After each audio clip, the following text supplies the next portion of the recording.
Hey, Jeffrey, how's it going? Hey, how's it going? Man, that's a hard name. Volushkin? Did I pronounce that right? Hopefully I did.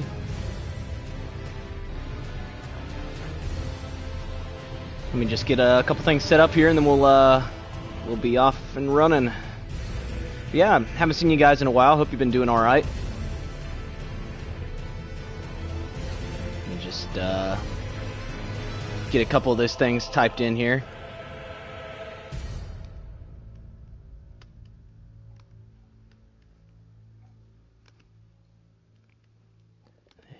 And let's turn that on.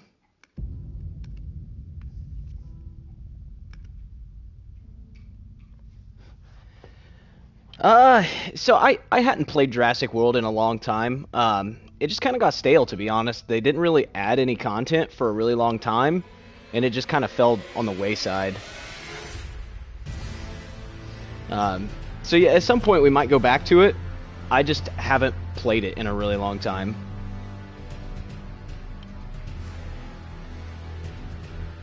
Yeah, I've been doing all right, Jeffrey. Thanks for asking. I'm glad you've been enjoying those. I wasn't sure how they were going to do, but I really enjoyed playing through this game, and I have a lot more videos to come from that playthrough, and from like our general playthroughs of this game. So we kind of played a lot of this. I'm not gonna lie, but yeah, we've been enjoying it, and yeah, we've been doing all right. So I think I have everything set up here. It's been a minute since I streamed, so I had to get my settings set up. So yeah, let's jump right in. So, being my first time streaming in a while with this game, I figured what we'll do is we'll just make a brokenly overpowered build and play through this essentially on easy mode. So let's start new game here so we can actually hear ourselves think for a second. All right. So going straight in, I mean, it's not even a question. If you want to be overpowered right off the bat, Samurai, 100%. Starting with that sword. High dexterity. It's got good armor right off the bat.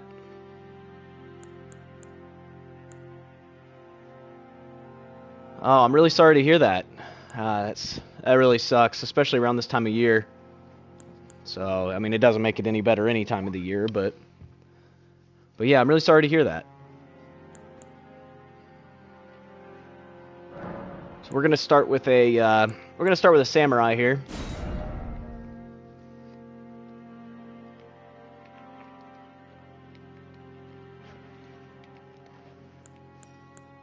And then choose base template, or no, detailed appearance.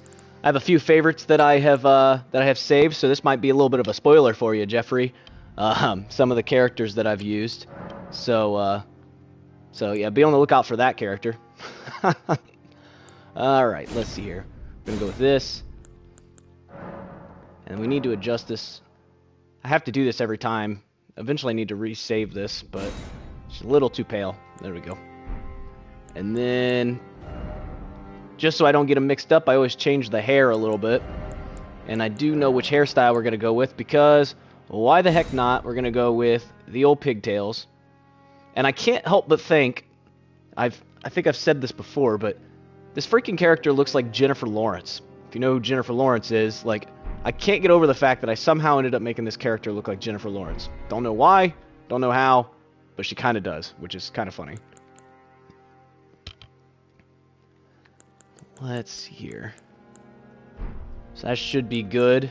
All right. So we're starting with the samurai.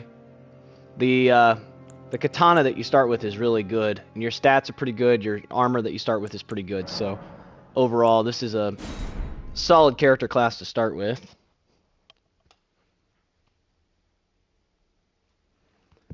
Get past this loading screen here. Alright, so first things first, fashion over stats. Got to get rid of that helmet. We're not going to be using a shield. I guess I can keep the bow on for... no, I'm going to take the bow off. There we go. We'll just two-hand this sword for now.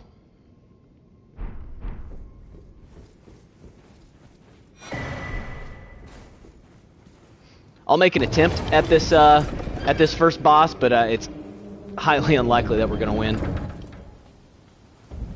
This first boss is obviously not meant to be beaten, but we'll see what happens. And then the question I have for you guys, do I fight the tree sentinel at the beginning and kill it without leveling up? Or do we take the easy route and just say nope and run past it? Come here, big guy.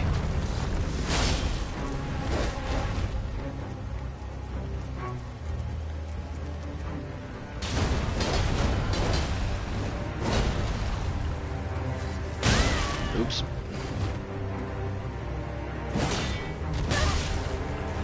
Yep, that went about as well as expected. I'm not very good at fighting those things. I don't really ever have to fight them, so I don't really know their moves very well. Don't really need the Cave of Knowledge.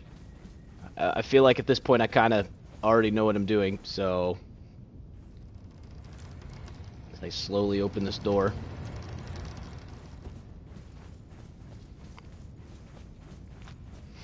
Go ahead and hit this site of grace real fast. Grab that.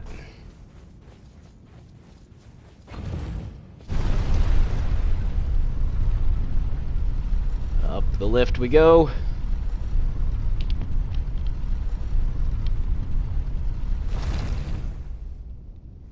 All right.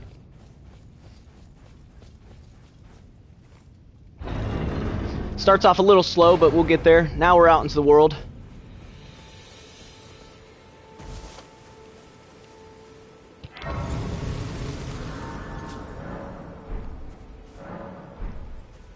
Come to the left course, you have. And this guy making fun of us because we have no ladies. Are you familiar? You may also, but that it will lead even if. All right. So, let's see here. So obviously the easy route would be to just not even fight this guy, but I'll give it an attempt. Let's see what happens. I've killed him before without leveling up, so see if I can do it again.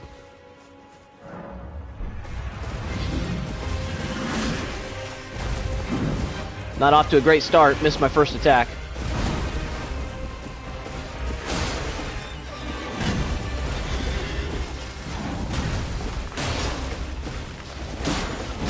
Oops.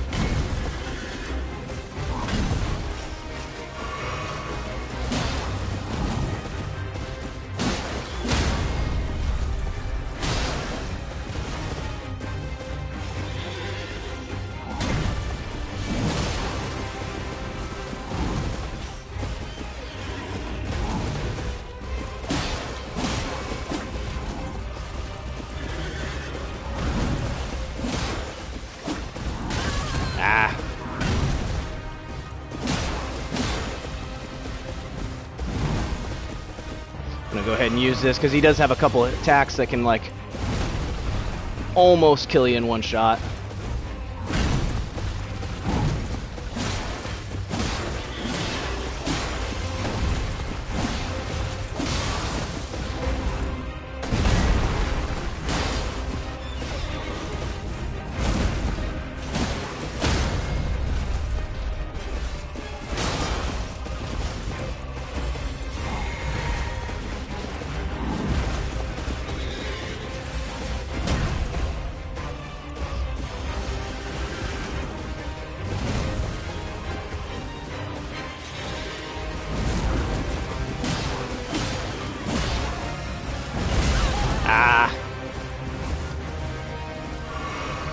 He's almost there.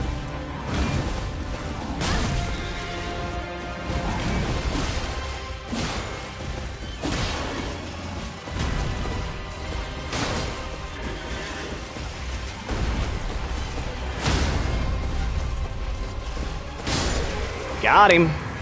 First try. Let's go.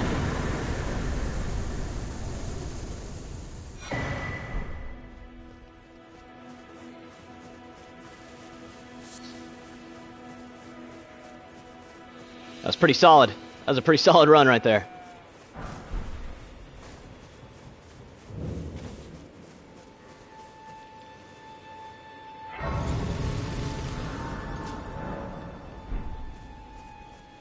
Alright, we'll grab our smithing stone here. A little bit of a freebie. We'll talk to this guy. I can also that you're not then wine. I am caught. Skip through all that dialogue. Grab the crafting kit. That's about all we need right now. Don't even really need the crafting kit. A lot of times I don't craft much of anything, but go ahead and rest at this side of grace for now, just that way we have full health and everything.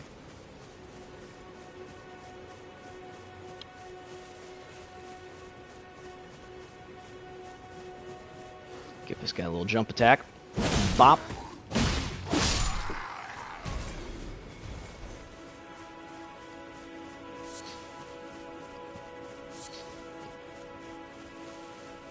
So essentially, what I'm going to do here is show you guys a pretty good strategy of like getting through this game pretty easily, actually. There's a few tips and tricks I've picked up along the way that actually make it fairly easy to get through this game. So using katanas in this game is, I mean, just broken. These things are so powerful. Here in a minute, we'll go and get a second one, so we'll be able to dual wield them, so we can use the dual wielding attack. With that power stance with those things, the dual wielding attack is crazy, especially with the bleed buildup. Grab our whetstone here. Oh, you had to eat something after you cleaned your room? Okay, nice. But welcome back. You missed me. You missed me kill the tree sentinel on the first attempt, but yeah, you can always watch it back at some point. I'm pretty sure you can rewind streams as you're watching them, but if you were interested in seeing it. But yeah, let's go ahead and rest here, so that way we can meet Melina and get Torrent. And so we can level up, obviously. Yeah, we know.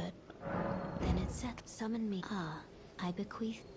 Thank you. I'll take Torrent. And then let's go ahead.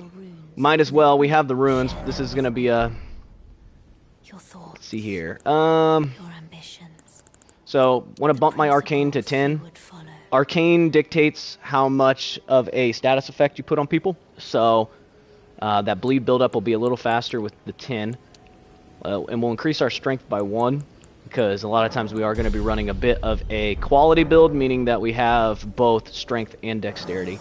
We are going to need both of them at some point, so let's go ahead and assign... I always assign Torrent to this slot here. Just makes it easy for me to be able to call him. So the first thing I pretty much always do if I'm going to do a playthrough, especially a quick playthrough, is I'm gonna kind of run this way. We're going to go down here to this bottom corner, and in the bottom corner you can find a teleporter that's actually going to take us to a really good grinding spot. Come here, you. There we go. Determination is a decent skill. Oh gosh, I forgot about that guy.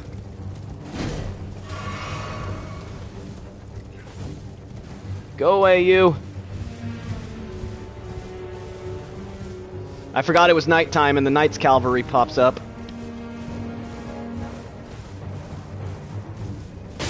Hey, quit it. Alright, so we're just going to run down here. And eventually we're going to find this church that's down here. Heck off, birds. It's technically they're bats, but...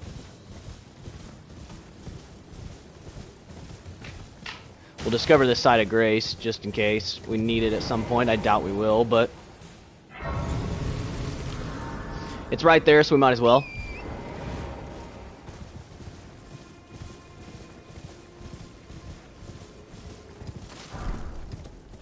Hello?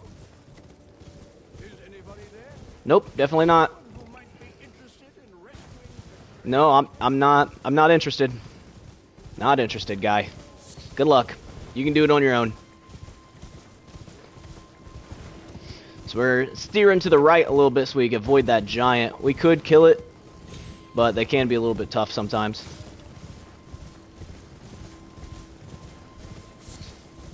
Alright, so we found this church here. Now we're gonna go ahead, we're gonna grab the wondrous physic. We'll grab this freaking sacred tear. It's gonna allow us to heal more each time and get more magic back. And then what you're gonna do is jump through here. Gonna run around back here behind.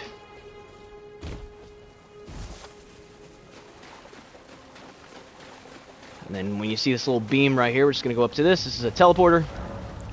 Travel to another location. This is going to take us to the Bestial Sanctum.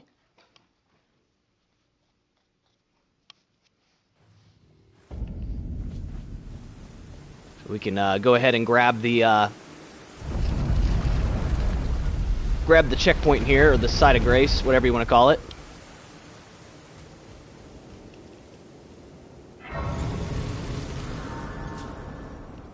We don't have any death root yet, so there's no reason to talk to him. We have to be careful in this area because every enemy is going to be way more powerful than us, and we'll get absolutely wrecked if we try to fight anything, so... But we run down here. This will give us a golden seed, which will allow us to have more flasks. So already off to a great start. Run down here. It's going to be a little bit of grinding happening here in a second, but it'll be worth it. So at this point, I'm just kind of showcasing how you can make this game easier and the steps that you can follow. So, getting on the horse, and then I know this dragon is big and scary and whatnot, but just run past it. It'll do a big roar when it sees you, which gives you enough time to just run right past it.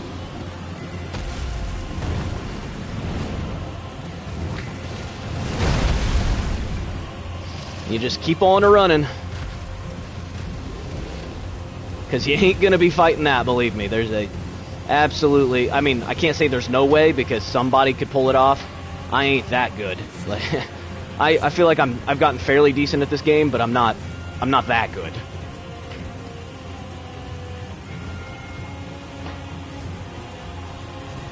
You can pick up some ruins here if you want. Obviously, these will give you a little bit more leveling up if you need it.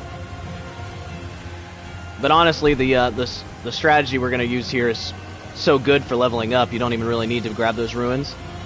I'm going to drop down here. Hopefully the loud music stops playing in a second. We'll touch this side of grace. And you know what? Because it's nighttime, the Knight's Cavalry is over here. Let's give this a try. We'll see if we can pull it off. I have killed this guy before in a pretty funny way. Let's see if I can do it again. Obviously, this guy is way too strong for me to be able to kill normally. But if I lure him, I have managed to make him fall off the edge before.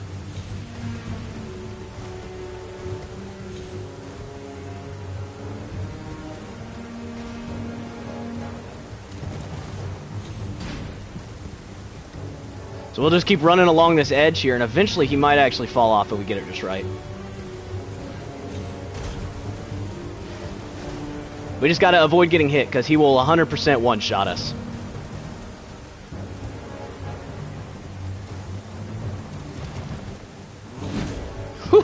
That was close. There he goes. Fall off. Fall off. Fall off. Come on. Oh, he was so close.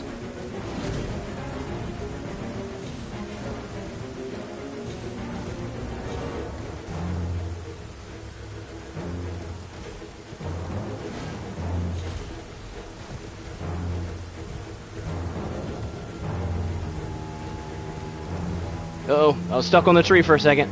Whew. Gotta keep dodging. Come here, big guy. We need you to fall off this cliff.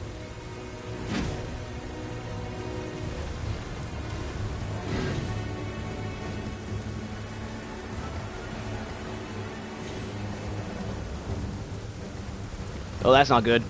Ooh, oh, that was close.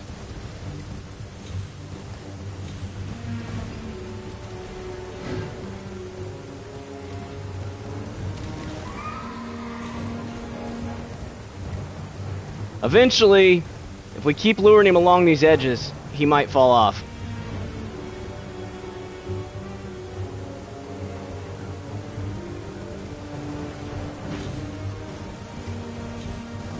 Takes a minute, but it'll give you a bunch of... well, crap. I got stuck on the rock. Takes a minute, but if you can get him to fall off, it gives you a bunch of ruins, and it gives you a really, really good Ash of War. So now we have to... He only appears when it's dark out. Oh, crap, I forgot that if I rest here, Melina will take me to the round table. I've been to determine if you had the... It seems torrent, whereas I may... There is, but I can take gathering. Very well. Alright, My hand. so we'll go to the round table hold.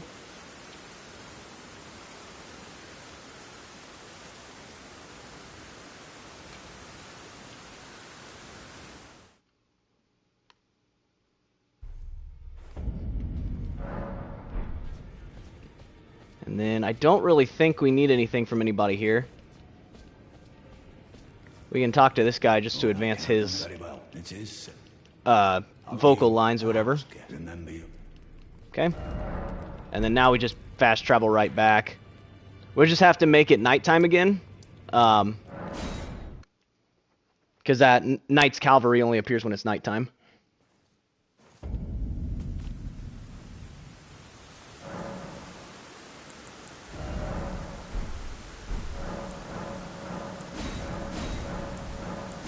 So we'll level those up past time until nightfall. Okay, then you can see him there at the end of the bridge. Alright, let's go lure him off. If you manage to kill this guy, he gives you Bloodhound Step, which is actually a really, really good Ash of War that allows you to basically become invisible for a second and like teleport a short distance, which is really good at dodging certain attacks.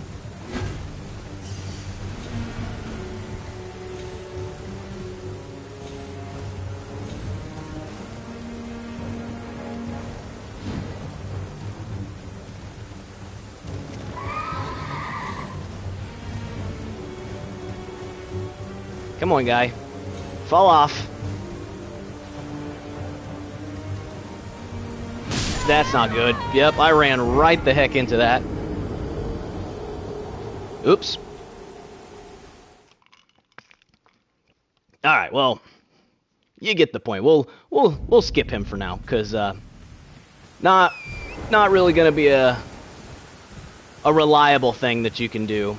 So this right here though is super reliable. Just run to here, this ball will appear, run past it, falls off the edge. 1900 ruins. Simple as that. And literally, you can just keep doing that over and over and over again and level up. So we're going to do that a few times. So you just rest. Come back out. Run back down here. By far the best farming method right off the bat, that's for sure.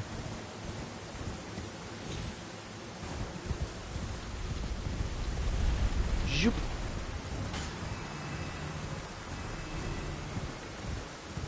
So, yeah, we killed that tree sentinel.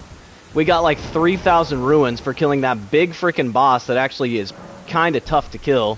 Meanwhile, you just come here, you can get 2/3 of the ruins every single time by just running past a ball. So, yeah, a little bit broken there. Whoop. You just run around it each time. I mean, you could literally sit here as long as you wanted and just keep leveling up like this, and it would, yeah, it would give you quite a bit of ruins.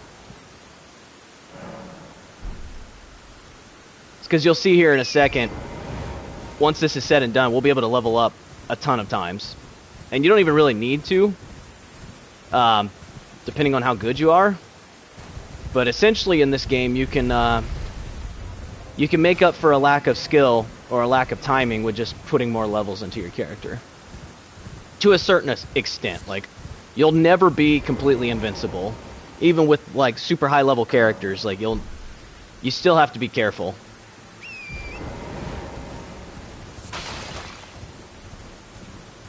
So we'll save up to about 10,000 here, and then that'll give us a few levels.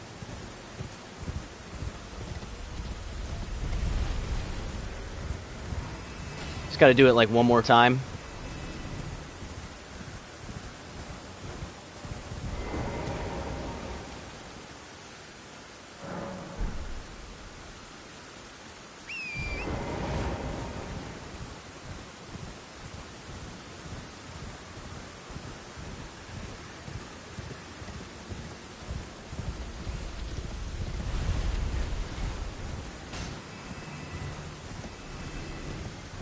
There we go. So now we got 11,000 ruins, so, which was pretty effortless.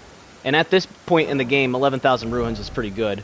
So, let's crank a few into our health, because health is always important. And then we'll take this up to 16, because I'm pretty sure 16 is what we need for one of the weapons we're going to use later.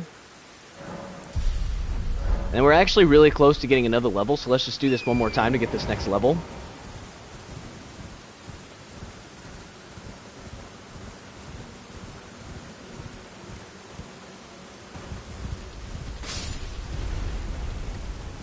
There we go.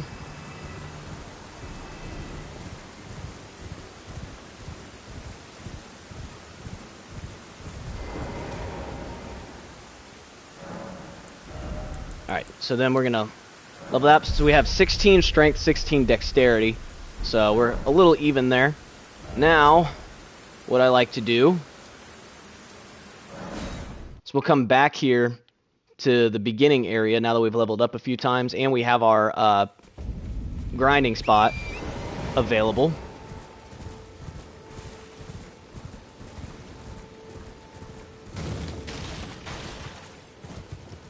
We'll grab our map fragment right here.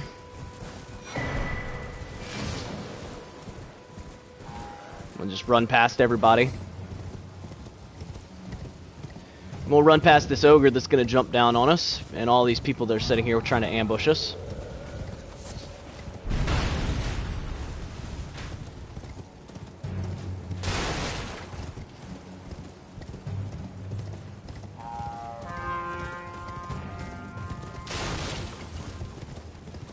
Keep on running.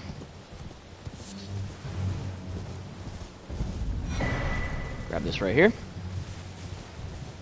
So now we'll have another flask available to us.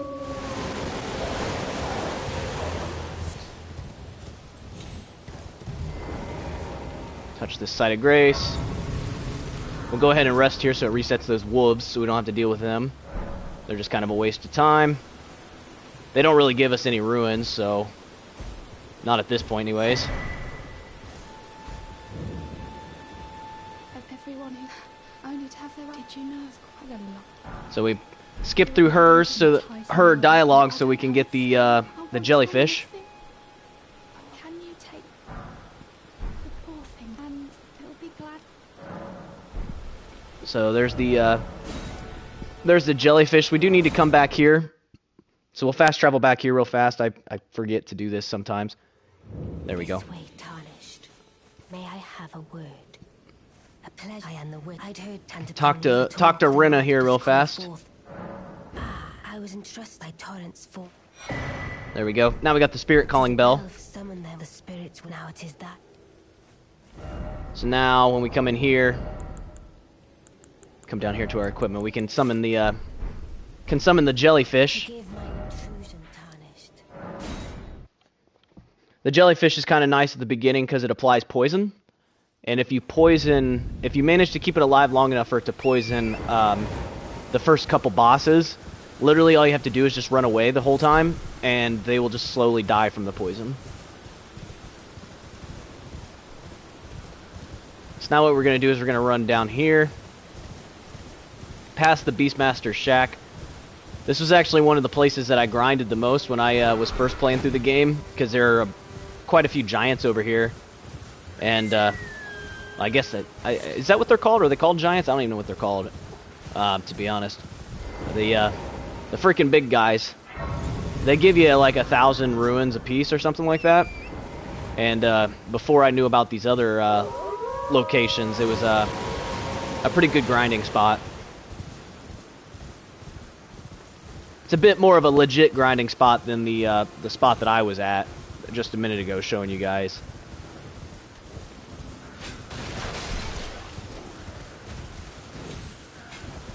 All right, so we got 2 things to do up here. One of them is to come up here and help Alexander, because Alexander is awesome. Can you hear me? Help me. Oh, please. My thank, just give me and I'll... Don't dally. Give it your all, I... So we'll give Alexander a big old smack here. There we go. Help him get on out of there. Oh, that. Well, once again, turn beyond and upon this other. I'd heard doesn't. So that's where you first learn about Caelid and the Festival of Radon. But Alexander's quest will end up giving us a really good ability, or not ability, a talisman later. It's going to come in handy.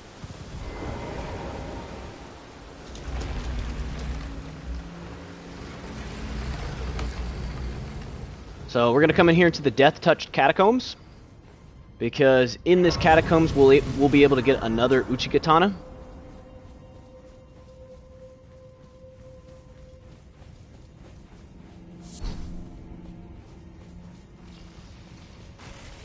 So I'm just going to run past these skeletons. Don't really need to fight them. They don't really give us many ruins. I will grab the glove wart just in case I need it.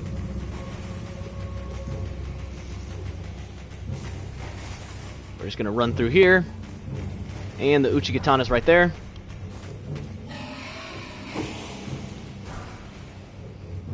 It's another glove wart. I think you can only find ones in this, so I have like 3 of them now, so that'll be fine.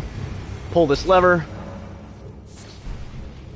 Some blood rose, which is good for crafting like blood greases and stuff like that. I never used the greases, but it also helps you make blood arrows, which I have used before.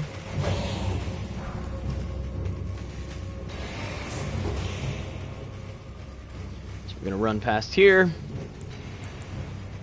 We'll get our jellyfish ready.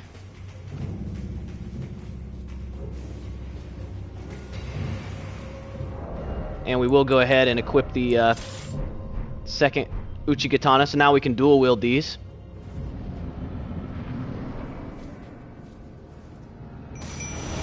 Get the jellyfish in here.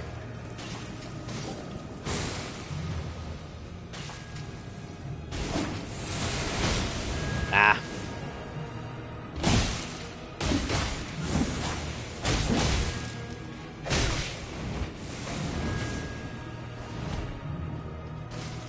These Black Knife Assassins can be a little tricky. This one's actually like wounded or whatever, so it's not nearly as hard as the later ones. But they're so fast, it makes it a little tricky sometimes.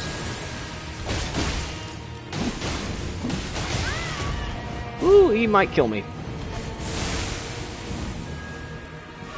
Okay, we're good. There it was. All right.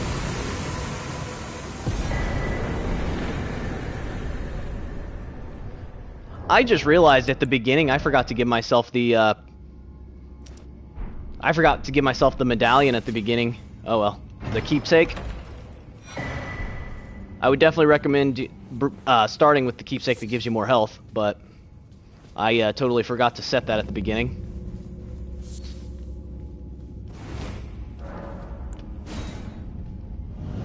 Not a problem. Just you can buy it pretty early on if you really need it. Alright, so we got through the Death-Touched Catacombs. So at this point we have 2 Uchigatanas. And now that we have 2 Uchigatanas, what we'll do is we'll come back here to this grinding spot, because now they're... Oh, wait, nope. I don't want to do this yet. Hang on. Take that back. There's one more step. We're going to spawn at the first step. Because there's an item here that's going to help us. If we come back here around behind this first step where you first spawn, if we look down, there should be a spirit spring.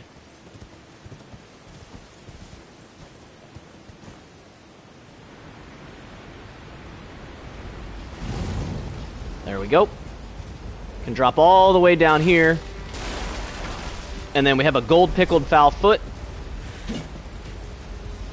Which that will be useful in a second. We just jump our way back up here. Alright.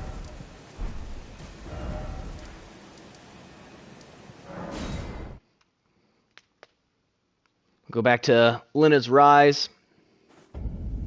Now, something we can do while we're here, too, that I can show you guys is how to actually get into this Rise. So you actually use this Spirit Spring here. And instead of facing towards the cliff, you face towards the building. You can land on the roof. And then slide down to this. And then you can get inside here.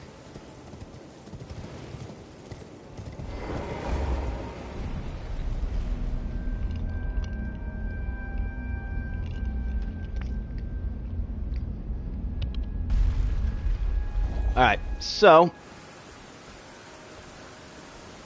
once you get all the way up here to the top, we'll find a memory stone, which will allow us to have more memory slots.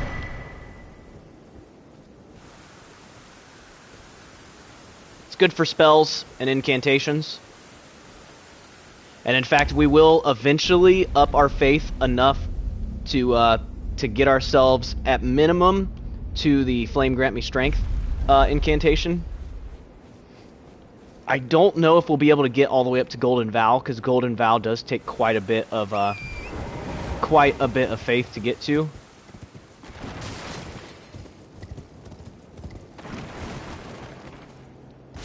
I don't think there's anything else in here. Oh. Apparently there is.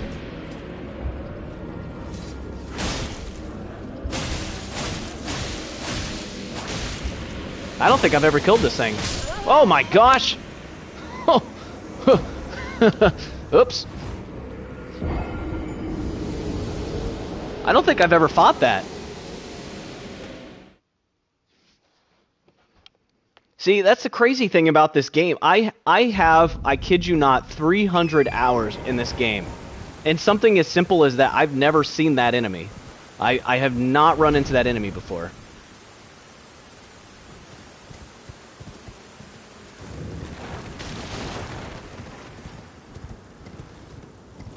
Well, now you know how this works. We gotta kill it. Oh my gosh! Well, so if you're playing along just as like a step-by-step guide to how to make this game easy, don't do what I'm doing right now, because this is not going to make your game any easier. Believe me.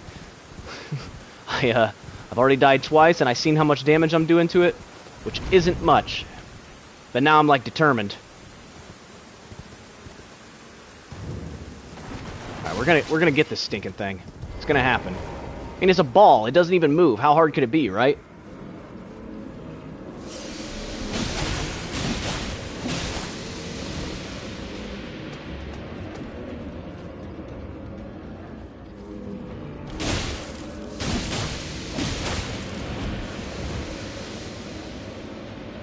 Just gotta be patient. Take our time.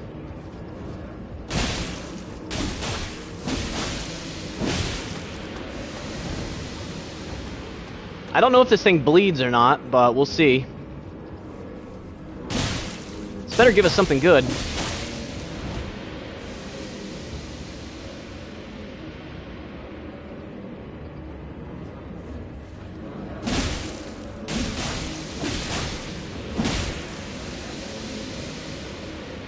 We'll just back out again. Seems to be the way to go about it. We'll just play it safe. Go in, hit it a few times, come back out. It's obviously not moving, so, I mean, it's floating up and down, but...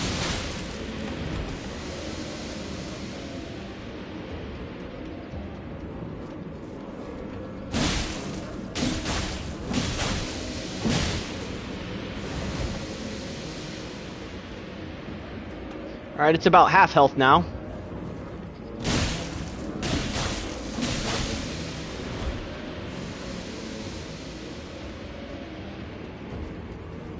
Watch, this isn't going to give us anything.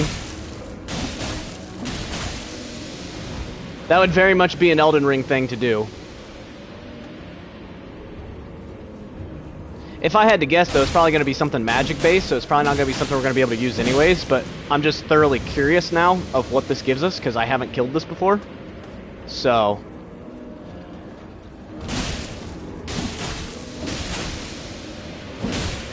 crap.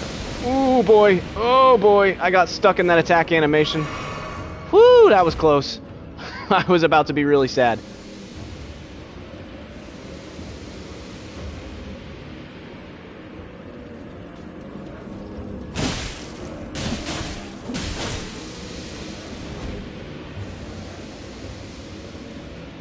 We've almost got it there.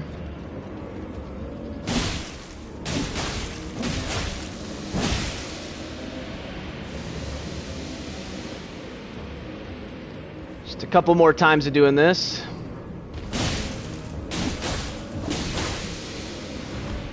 Don't get greedy. I think it only needs one more hit, but I don't want to get myself killed right beforehand, so... here we go. Alright, what are you going to give me?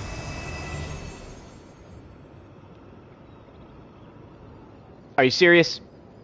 It gave me like 60 ruins. Well, that was... dang it, Elden Ring! Well, now you know. You don't have to face that thing. Likely regret... yep, you know what? Applaud this message. Yes, this message was good. That likely regret, yes. You were very much right. I regret fighting that thing.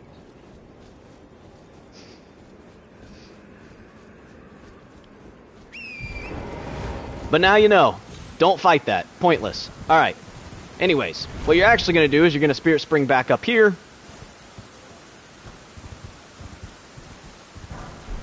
It's just a Golden Rune 1, so... don't really need it. Alright, so... we're going to hug the left side here because you absolutely do not want to fight this putrid avatar. You will 100% get wrecked. At least at this point in the game. So yeah, big guy over there, don't fight him. You'll get murdered. It won't be pretty.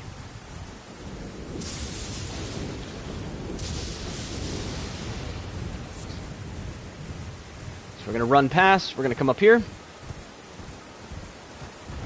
Use this to Spirit Spring our way up.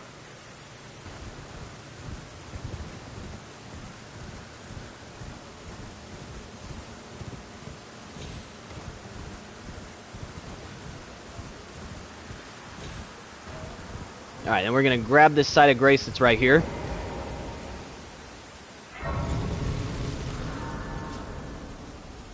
Alright, so what we're going to do, big frickin' dragon right here.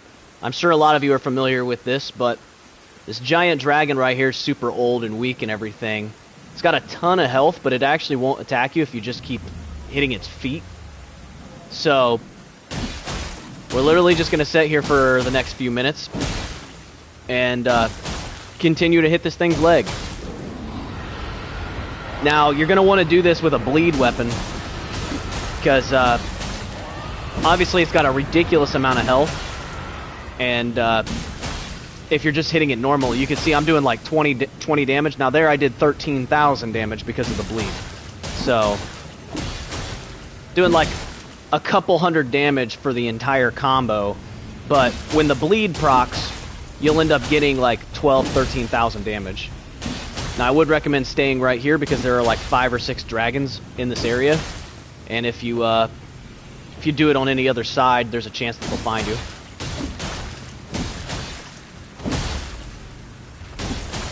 So obviously this isn't the most exciting way of going about things, but if you're looking for an easy start in Elden Ring, this is it right here. But what we're also going to do is that item that we picked up a minute ago, that golden fouled foot, we're going to get this dragon down low on health, and then right before we kill it, we're going to pop that golden fouled foot, because that gives you more ruins for a period of time. Now this dragon is going to give us an absurd amount of ruins, especially at this point in the game, but if you pop that golden fouled foot that we just picked up a minute ago, it's going to give you even more. So normally you kill this thing and it gives you like 77,000 ruins. If you pop the golden fouled foot before you kill it, it'll give you like 90-something thousand.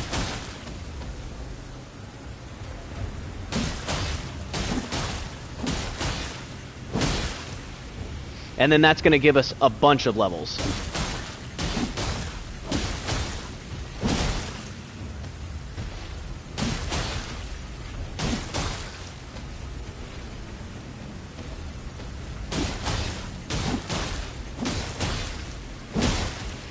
So we're just going to keep hacking away at this thing's ankle.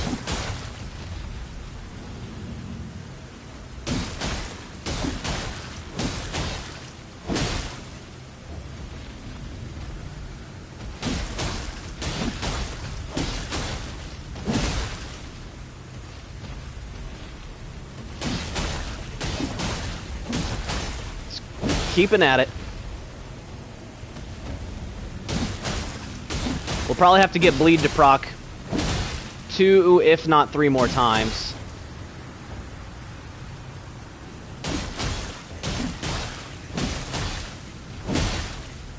Yeah, it's gonna have to be like 3 more times that the bleed's gonna have to proc. So this is gonna take a few minutes, but it's well worth it, especially at this point in the game.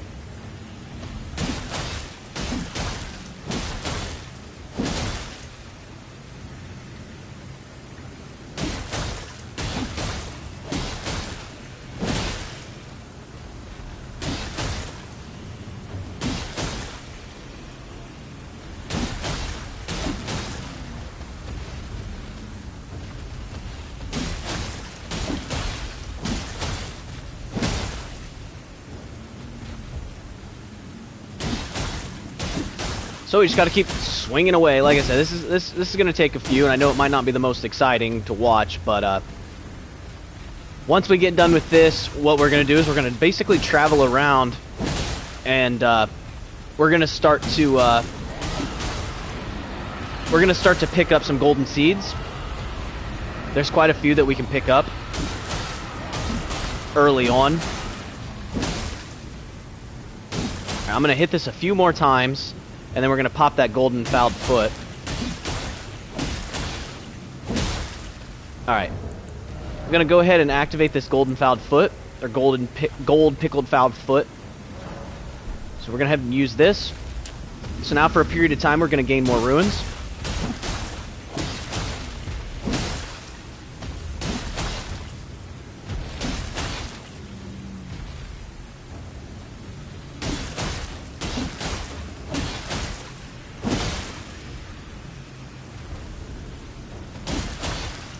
Just gotta keep hacking and slashing away at this thing's ankle till eventually it bleeds to death. There it goes.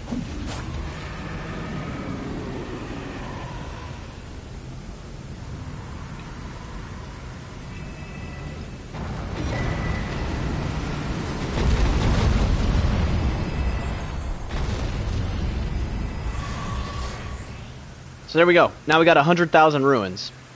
So we're very carefully going to just run right straight back here to this site of grace, and we're going to use those, because I don't want to lose all those. That would be really, really sad, actually. So yeah. Let's grab these. Alright. So, we can use our add a golden seed. Oops, wrong thing. We're going to use the ruins here. So what I want to do is I'm going to boost my arcane by a little bit. So we're going to go up arcane by 5. That's going to give us our blood, our bleed is going to happen faster, and we're also going to discover more items quicker. We'll take our strength and our dexterity to 20 apiece. At this point in the game, we'll do 5 there. So that's what I'm looking at going to here. 20 vigor, 20 strength, 20 dexterity, 15 arcane. That'll get us in a really good spot. Now, we only need 1,000 more to level up again. And actually, another thing that we're going to need is right here in front of us. So let's go ahead and pop a couple of these golden ruins.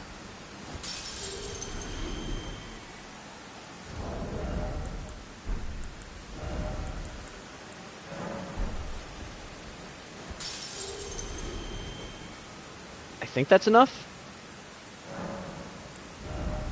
Nope, of course we're like 33 short, or 29 short. Go ahead and pop this one too.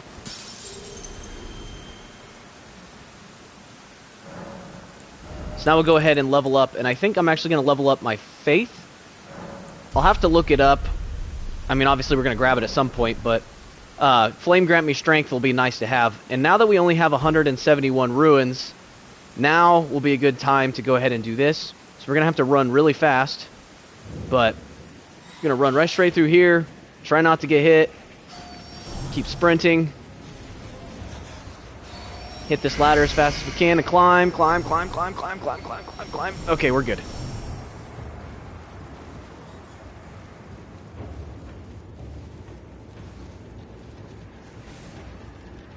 Alright, so this is going to be part of the lift medallion.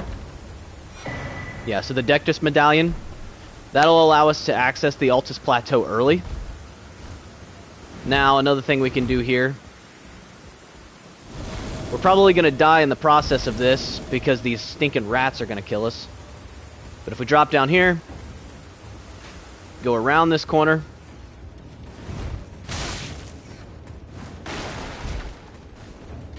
heal real fast, roll dodge down here, we grab this, Radagon Source Seal.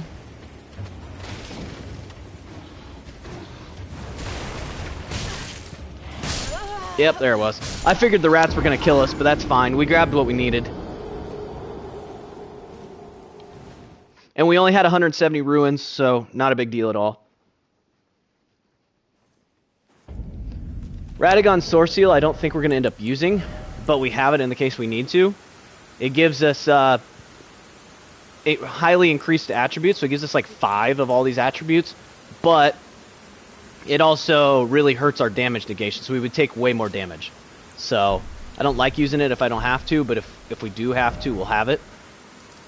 So now, the next thing we can do, I'm pretty sure we can get there from here, actually, so, and it might be just as fast. It actually won't be as fast. I think it'll be faster to go here.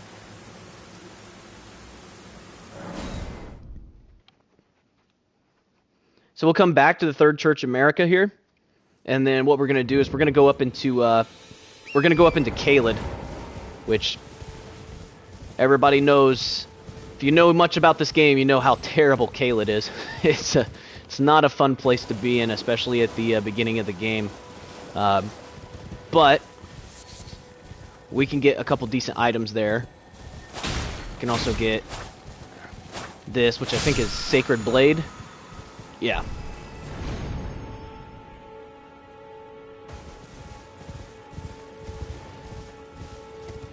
We're gonna jump up here. Jump up here. Jump up here.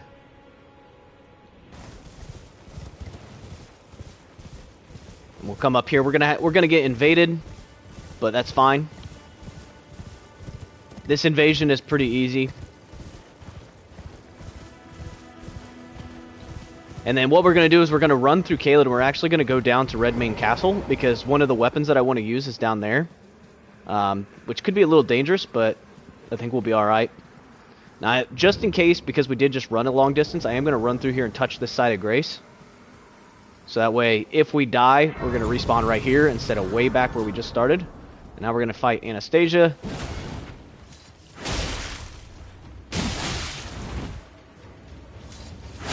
You can essentially stun lock her. Oh, don't jump attack. Oh boy, see, that's what you got to watch out for. You can stun lock her unless she does her jump attack, in which case that's not good for us. But that's fine, that's why we touched that side of Grace right there, so we just respawned right here.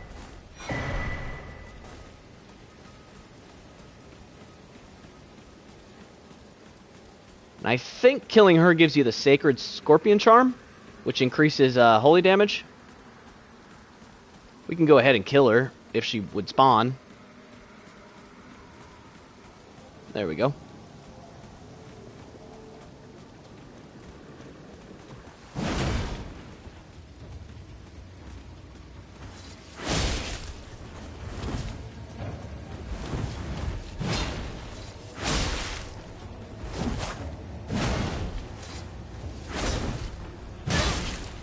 Dodge. Come on. There we go.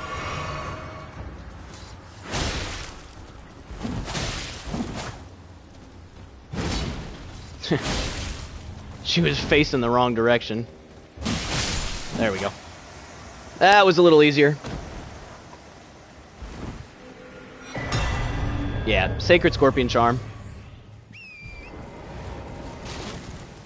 I don't think we're going to be doing like any holy damage, but if we wanted to, we could. It is good against like undead enemies, but honestly, holy damage in this game is kind of awful. Especially because like the further you get into the game, the more the enemies have a resistance to holy damage. So like, kind of sucks.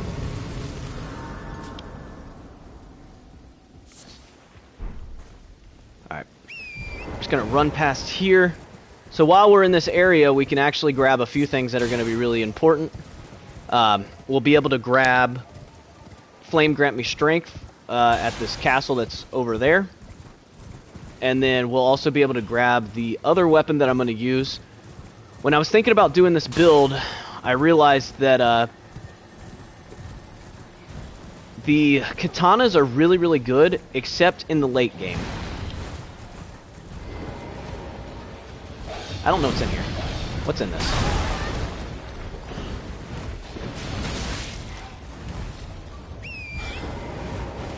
Oh god, I got a bird after me too.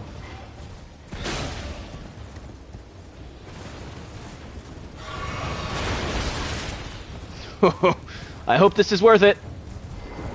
I don't know what's in this thing, but it better be worth it. Pick up item, great sword. Okay. Okay. Go. Run away. Jeez. I don't know how I stayed alive during all of that.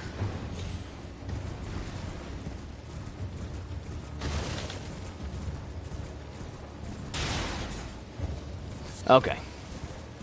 So, anyways, what I was trying to say before I was rudely interrupted by all those guys, the katanas are really, really good against most enemies, but there are a couple enemies towards the end of the game that the katana doesn't do super well against, including the last bosses, since it is a dual boss fight, two bosses back to back. Both of those bosses are resistant to bleed, and are kind of resistant to like slash damage. So it is good to have another weapon as a backup, just in case you run into enemies that are resistant to your slashing weapons. And I was trying to figure out what weapon I would want to use, and I think I've come to the conclusion that I'm going to use this this weapon that's down here. You know, the Flameberg is the name of it. And it essentially has bleed on it as well, but it's a bigger weapon that does more like standard damage, I think. And it also has a lot more stagger, so if we need to stagger an enemy, that'll be a good option.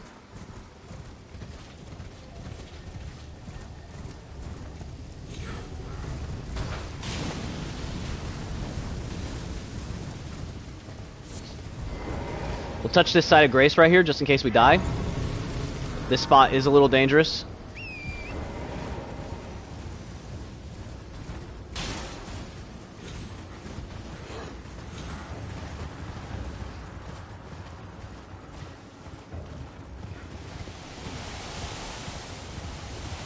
We're basically just going to run past everything.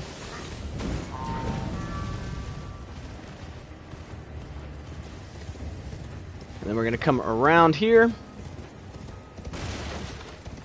Around the corner.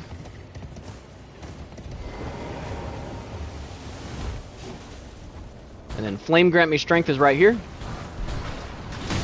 And now we have to survive these two somehow. Yep. Figured as much.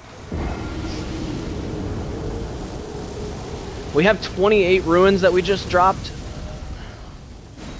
Well, we'll give it one attempt to go back and get them. We might be able to grab them with Torrent really quickly.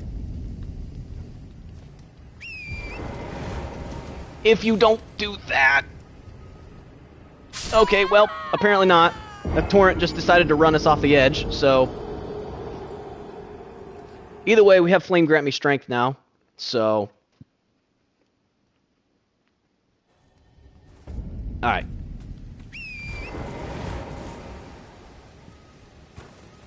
There was an invisible, yeah. I think I've seen it come through here.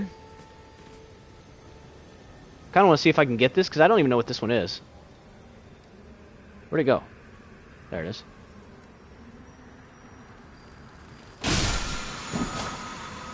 Oh, it's Flame of the Redmanes. Okay.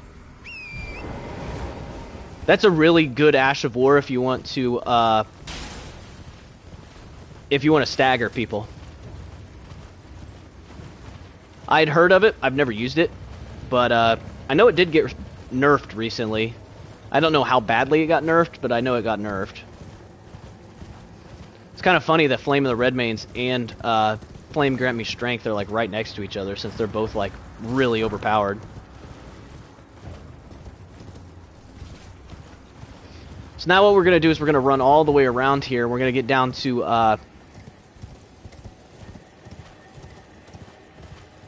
Greymane Castle. I think that's the name of it. Redmane Castle, not Greymane Castle.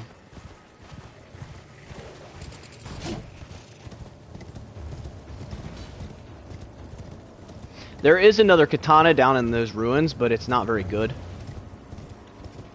I don't like its special ability. I think I would rather just use the Uchi katanas for now. Oh boy. They gave my booty a little poke.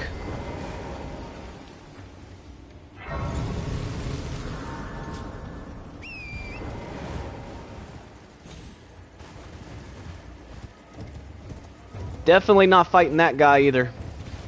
Get out of here. We ain't fighting you. You would absolutely wreck us.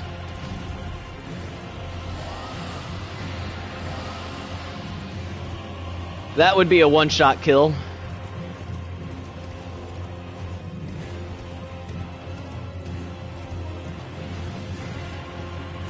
Alright, we're gonna pick up the map for Caelid.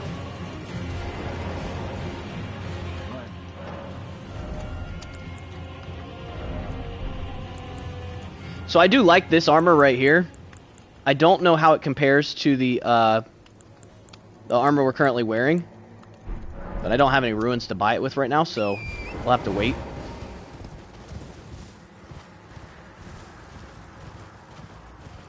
Alright, so if we come down here, we'll get another golden seed.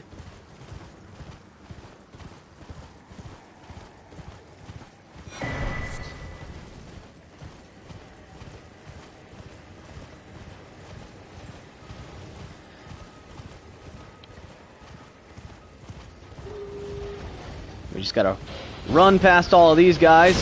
Oh boy, don't hit me. Run.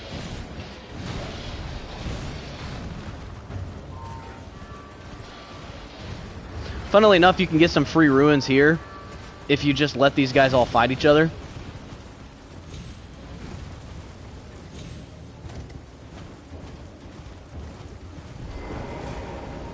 Alright, we're gonna touch this grace here. So I've never actually went and got this weapon before. I was just doing a little bit of research beforehand and realized that that was probably the weapon I want. So this could be a bit of a disaster because... Well, that went well. I'm going to have to remember exactly where they said it's at. I could pull up a video, but where's the fun in that? We're just going to... We'll make an attempt to see if we can get there. Obviously, we're going to have to get past these catapults.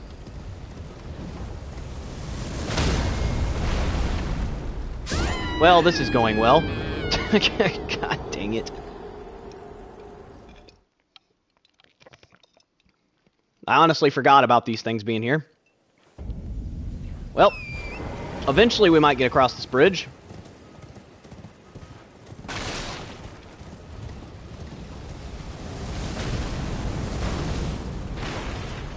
There we go.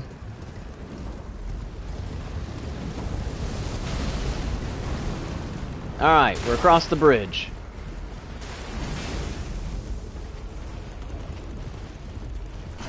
Now because... Oh, jeez. Get up. Get up. Get up. Oh. Dang it. I forgot about the trebuchets being there. Well, small progress. Little bits at a time. Now, if you're trying to make this game like an easy playthrough, you wouldn't necessarily have to do this yet.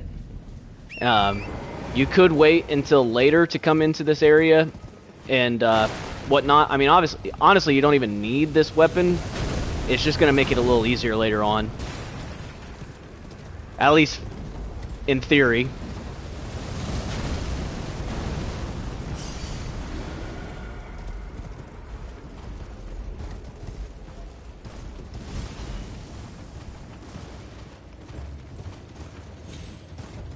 Alright, we're just gonna run around this time since now we know that trebuchet is there. Or no, that's a ballista, not a trebuchet. Since we know that ballista is there. Alright, and then we need to come around here, avoiding the giant. And there should be a ladder somewhere.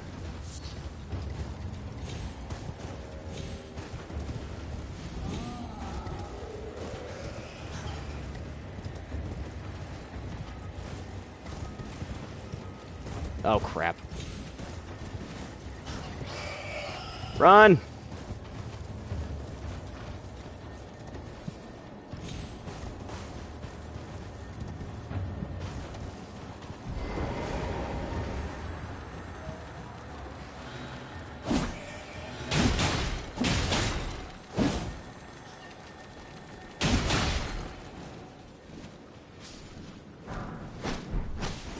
Okay. Alright, we're going to climb up this long ladder. Quickly. Quickly. Quickly. There we go. Okay. Cool. Alright.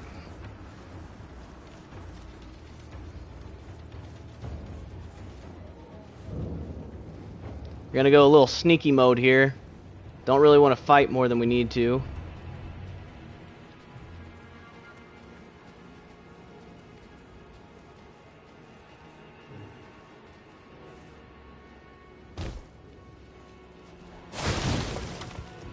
Drop down here. This dog is probably going to come after us. There we go. Okay.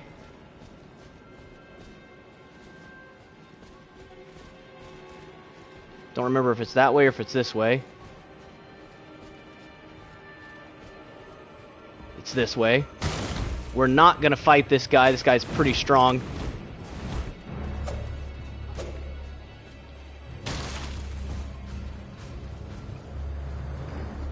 I think it's this way.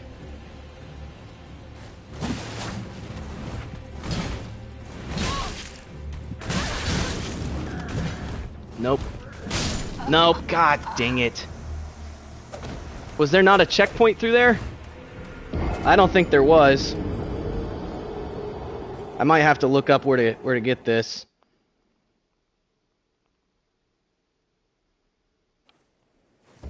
Are you kidding me? Well, that kind of sucks. We're gonna have to run all the frickin' way back. Well, I'm gonna look it up real quick just to see how to get this thing super quickly. Because I don't want to have to do that crap again.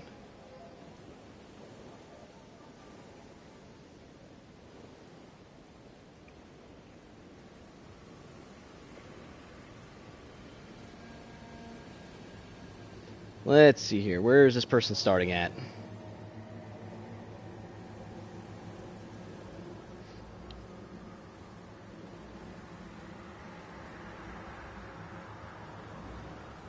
Alright, they're starting all the way up at the top, so I was kind of running the right direction.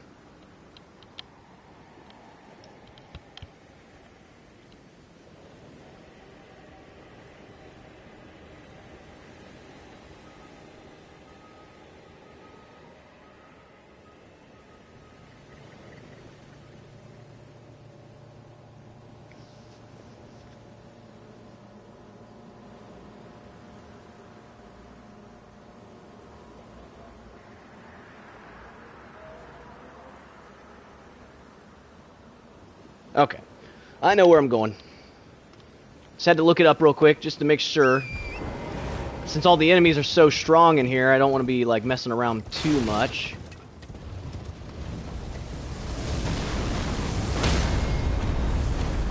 I'm dead.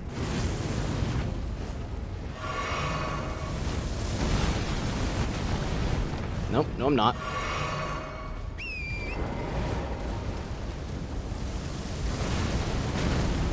Alright, we survived. Okay. We're good. I was a little worried there for a second, but we're good.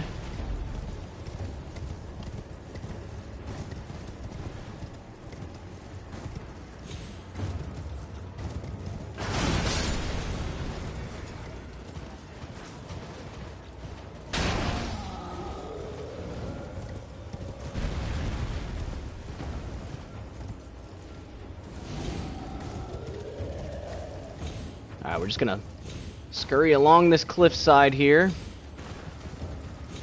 Go past the bats.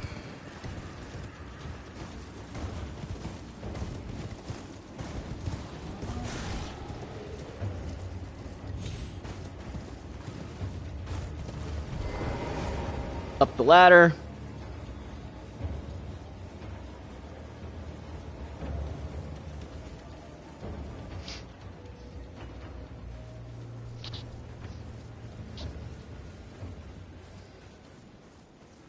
There we go. Alright, we're gonna sneak because I don't want to have to fight anybody more than I need to.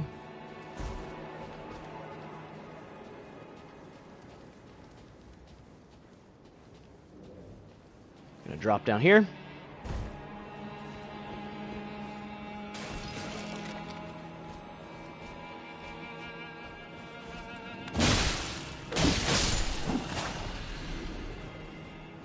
Okay.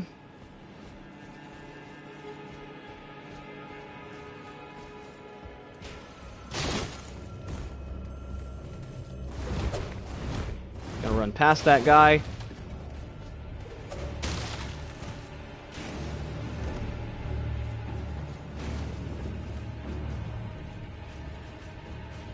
Well, this wasn't right.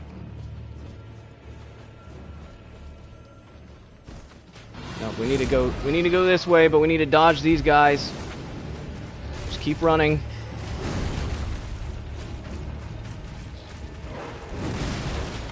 Hopefully we don't get stuck this time. There we go. Okay. Keep running. There's a checkpoint right up here. No, get up.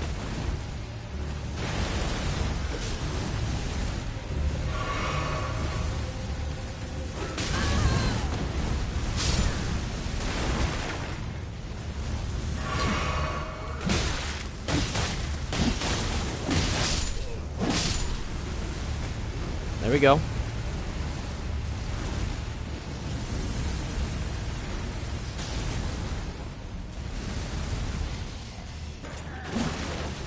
Alright. I think we've reached the checkpoint. Whew, okay. The scary part's over with.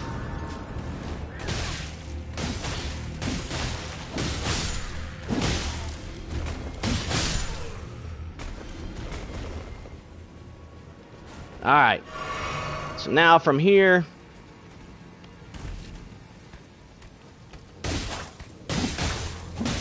gonna take this guy out. Just gonna come through here.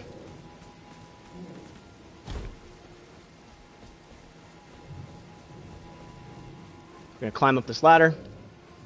And then this weapon will be up here at the top. There's probably gonna be one of those pumpkin head guys. But all we have to do is run past him and we can grab it.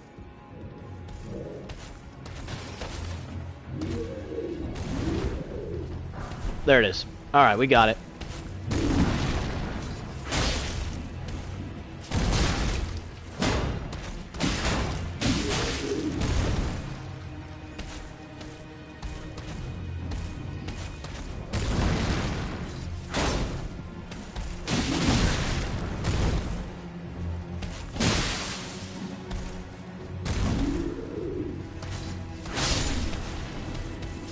Or we can just do that and kill him.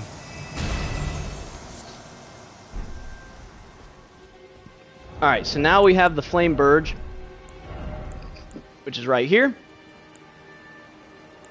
which has pretty good scaling and dexterity, which is why we're going to use it. That is going to put us in heavy load, though, so we're not going to be able to equip it right now. But at least we have it in the case that we need it. And this also causes blood loss buildup, but it's got standard rather than slash. So now from here, we're actually done with this Redmane Castle area for a while. So now we're going to go back down to here to this Third Church America. Because we've kind of done the stuff we need to do in Caelid. So now we can actually start to advance a little bit.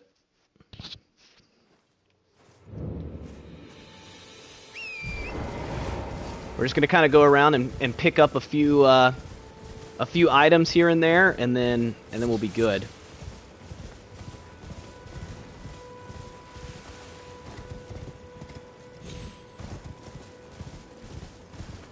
So we're heading to that castle that's right over there. You can kind of barely see it through the trees.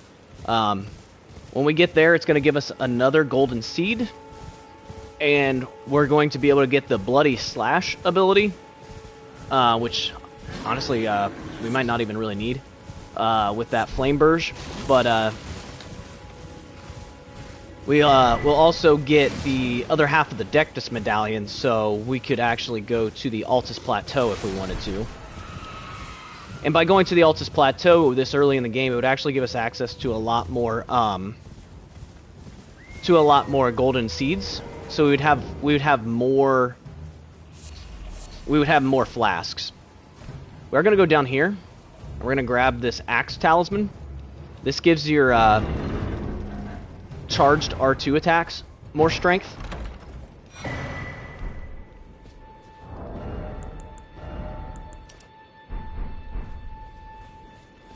Which is kind of useful sometimes. We'll steer clear of that bear.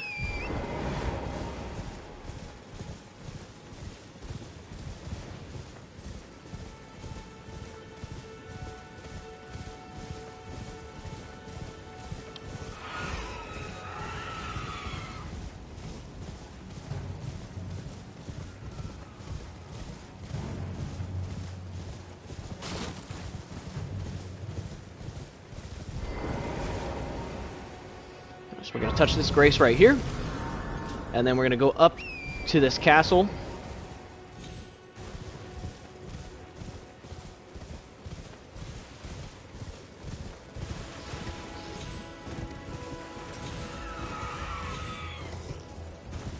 So yeah, right here is another golden seed.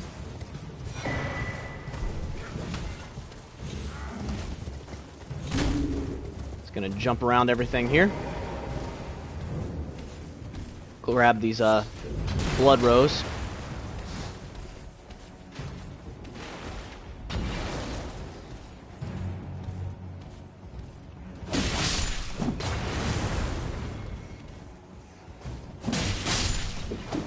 Alright, we're gonna kill this knight.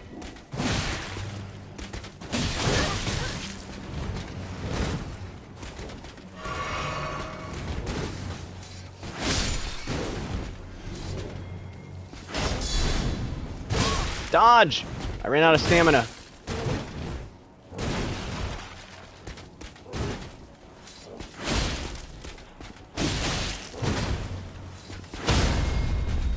He's done.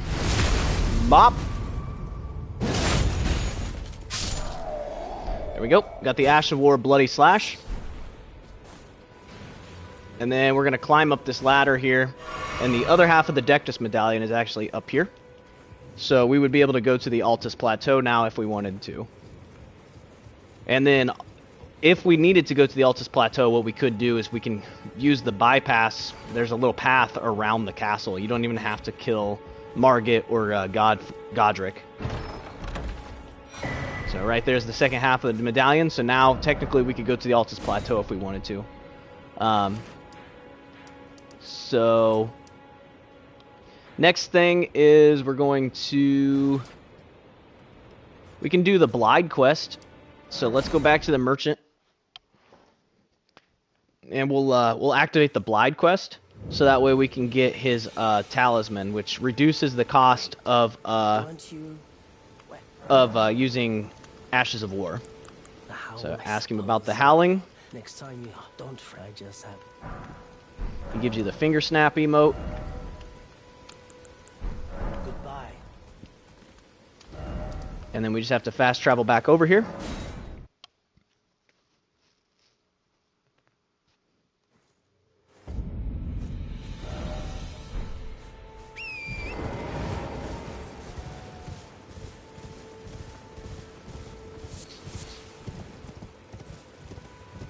And we'll come back out here to these ruins.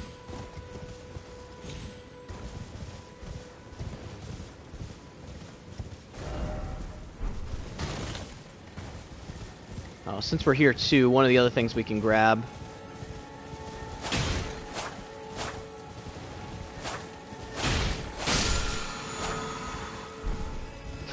freaking ground slam.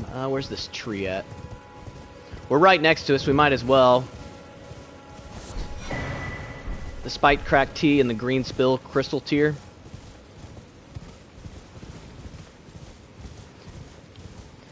For our wondrous physic, that'll be helpful to have.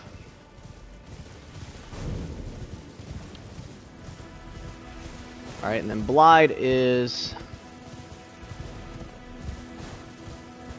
up there.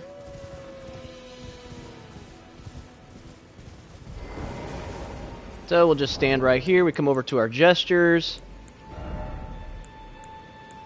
Find our finger snap. Test now.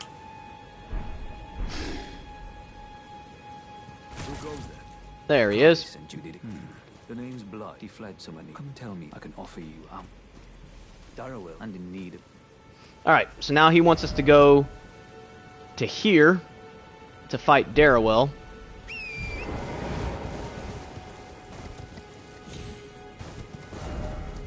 So we need to go this way.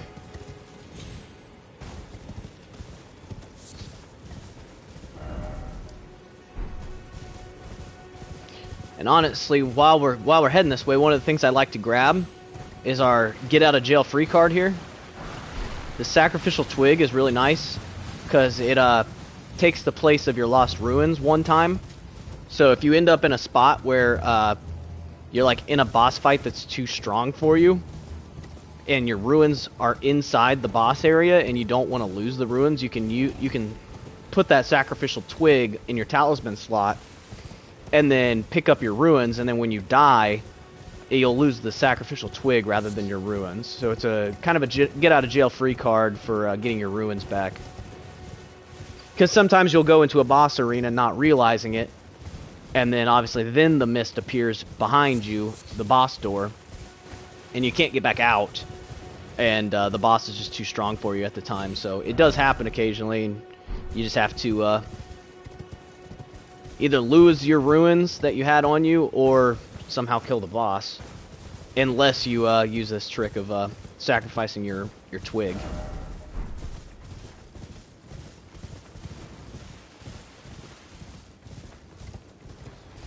So we're going to run down here. We're going to run past these guys. No reason to fight them.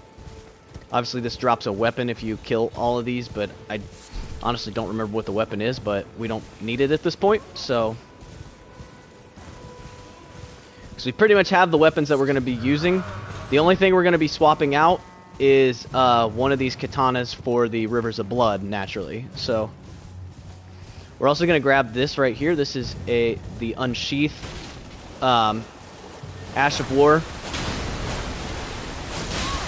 Crap. Get out from underneath the crabs. Get up. Get up. There we go. Okay. Whew. That was a little sketchy for a second, but we got it.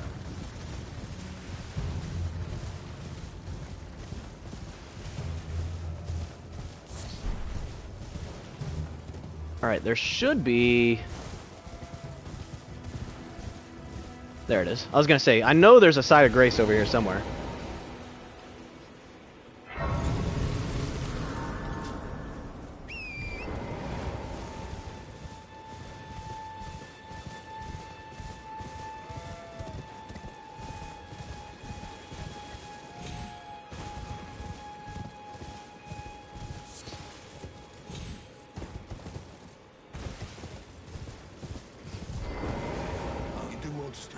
So stay clear of it. Don't. So there's that guy you can talk to, and I'm pretty sure he drops you something pretty decent too at some point. I feel like that you don't get that until after you kill the dragon in the lake, though.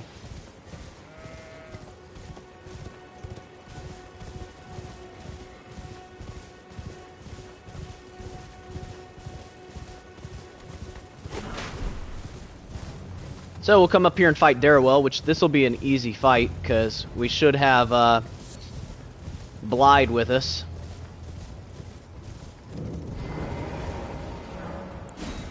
So we'll enter the Everghoul here.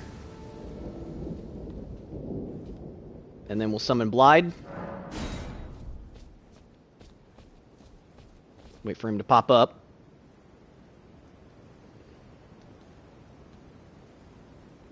Darrowell. There we go. Rotting in a cell is no true justice. No. This is where it ends.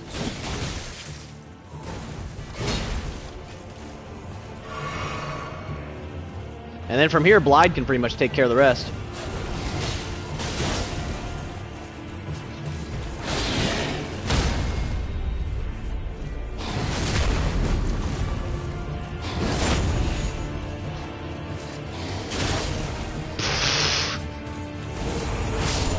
Oh my gosh.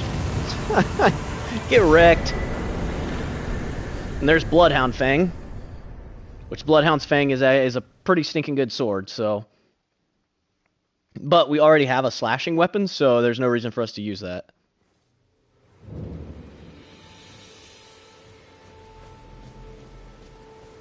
And then here's Blide, so we talk to him again. But don't say I'm not a man of my... There's a somber smithing stone, and then...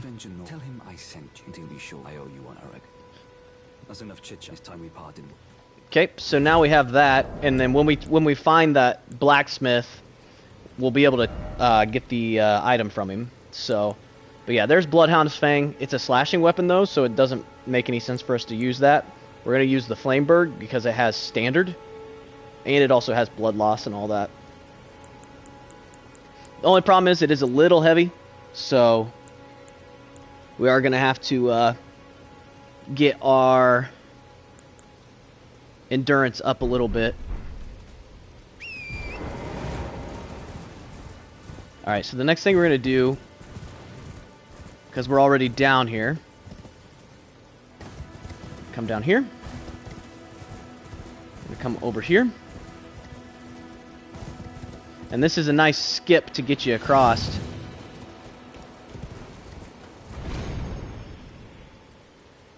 Jump, and you should just barely make it into the Weeping Peninsula.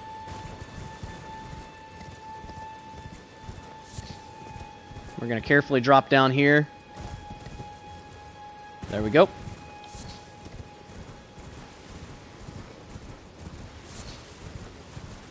We're We're just going to kind of keep running south here.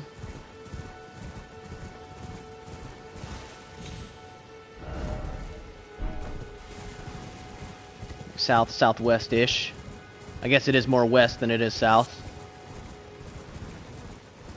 And basically we're going to run until we run into these rocks. And then right there is the Spirit Spring. I'm going to use this to jump up. And then there's another church right up here, which will give us another sacred tier, which will make our flasks heal more.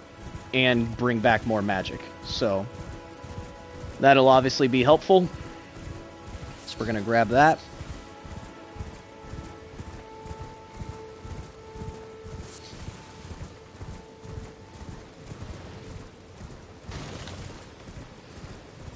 There we go.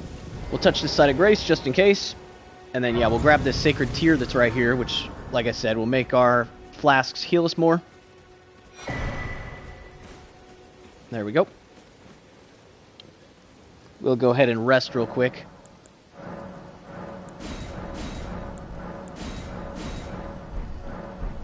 There we go. All right.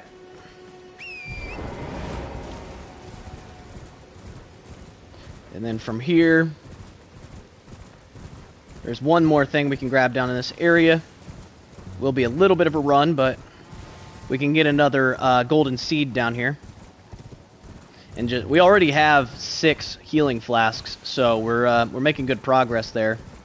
But it's always good to have more.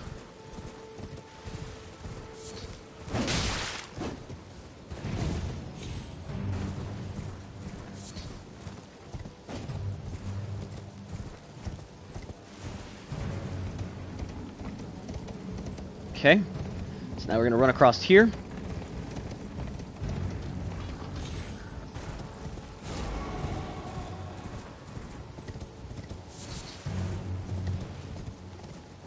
There's another side of grace right here that we can go to.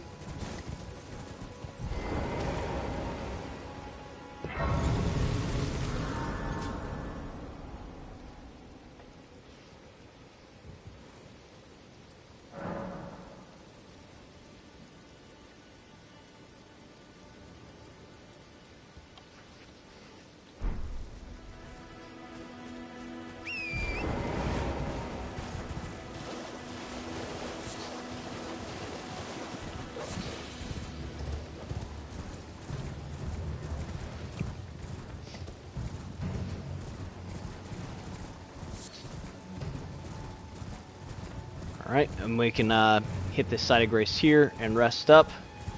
And we can buy stuff from this merchant here.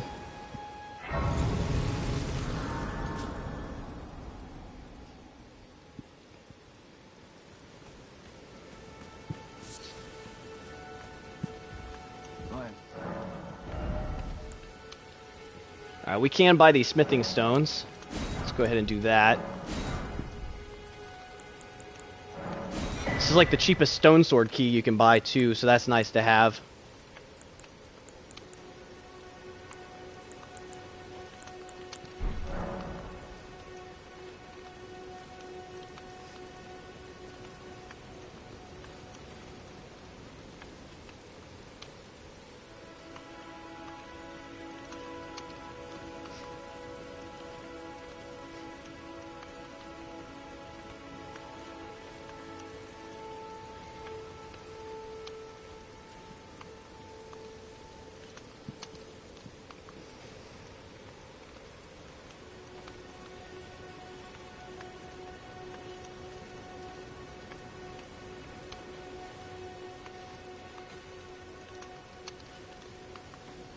Alright.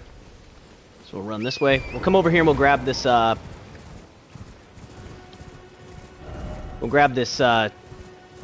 golden seed that's down here.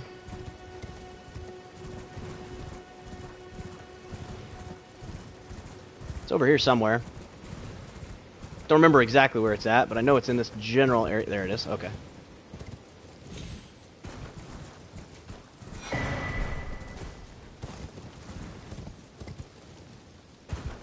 There we go. Grab this map fragment just 'cause. fill out the map a little bit more. And then really there's nothing else down there that we particularly needed. Don't get hit by that. That would be bad.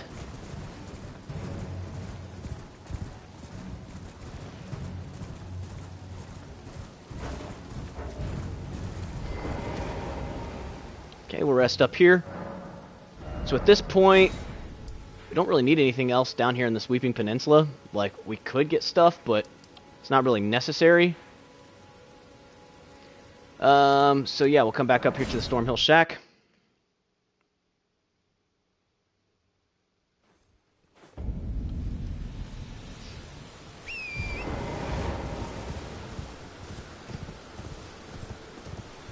So now we'll be able to bypass this castle here.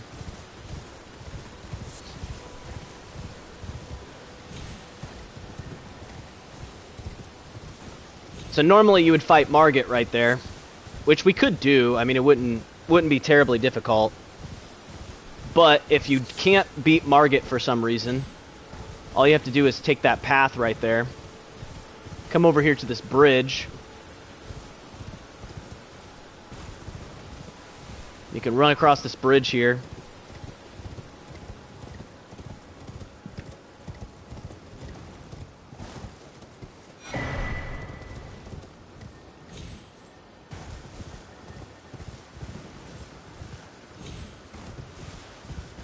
And then we come through here.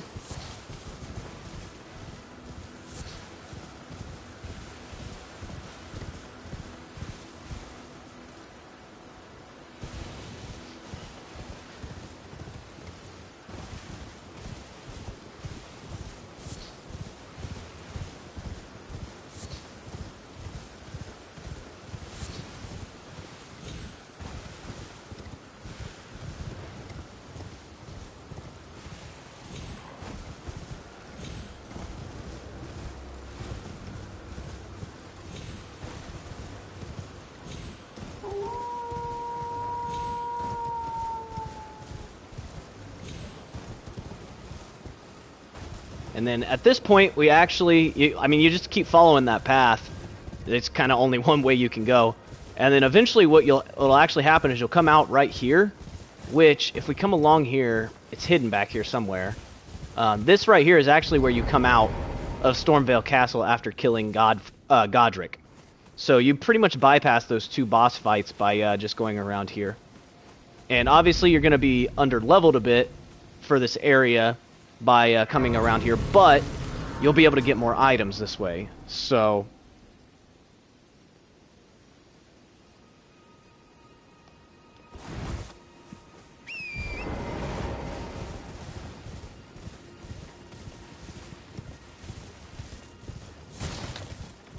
like, for instance, right here, we're at the Church of Irith. Here's a sacred tear. So now our flasks will heal us more, meaning we won't have to use as many flasks, which just means we stay alive longer, potentially. So now we're going to come through here.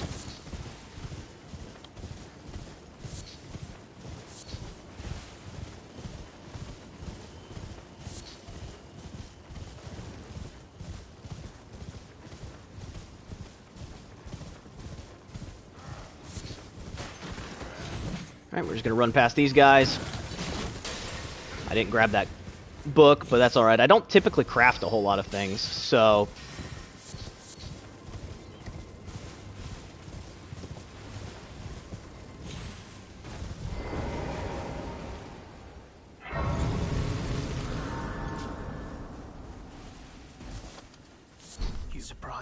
I don't think we need anything from this guy. Typically you can buy like the I guess we could buy this lantern.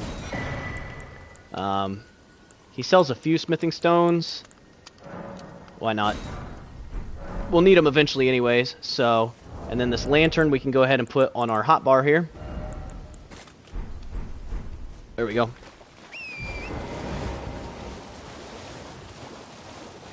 So now we're down here in Liurnia of the Lakes.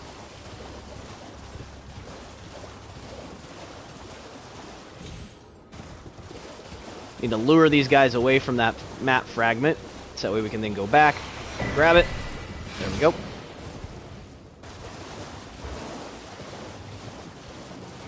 We're going to kind of duck, weave, and dodge all these guys.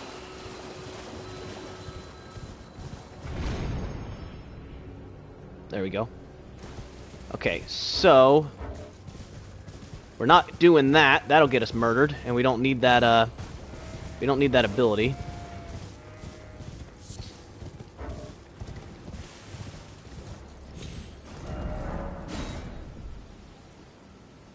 I'm pretty sure somewhere over here is one of the abilities that I want to get. It's like Sword Dance, not to be confused with Pokemon's Sword Dance. Somewhere over here you can find that. I might end up having to glance at a map real fast to see where we find that one at.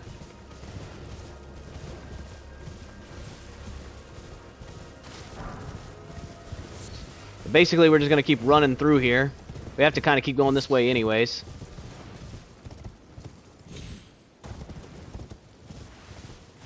Don't want to go that way because we'll get attacked by harpies.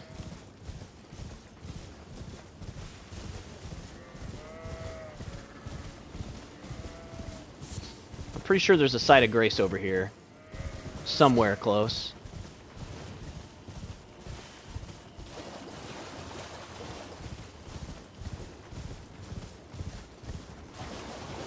Where the heck's it at? I know there's a site of grace around here somewhere.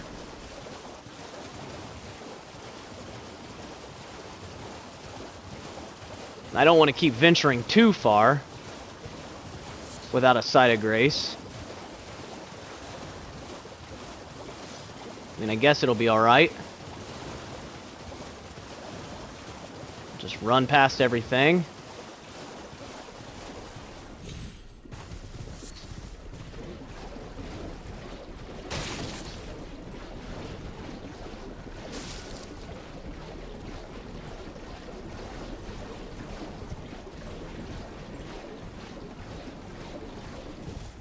Here's one.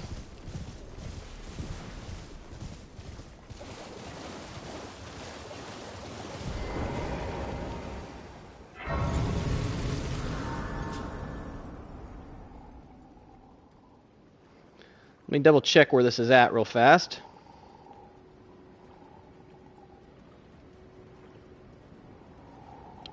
Sword Dance. I know it's dropped by a teardrop scarab near the minor Erd tree in southwest Liurnia of the Lakes. Map link right here. Okay. Which is somewhere over here, but unfortunately I don't have the stinking map fragment yet for this area, so kind of hard to see.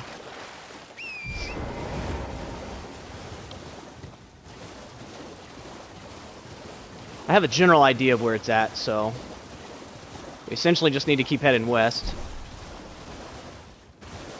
And that sword art is going to go, or weapon art is going to go on our Flame Burge.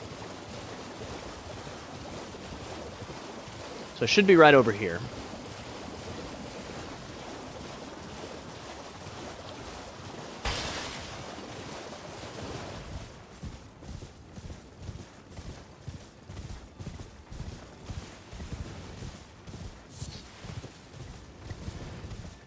So yeah, somewhere over here we'll find it, just rolling around probably.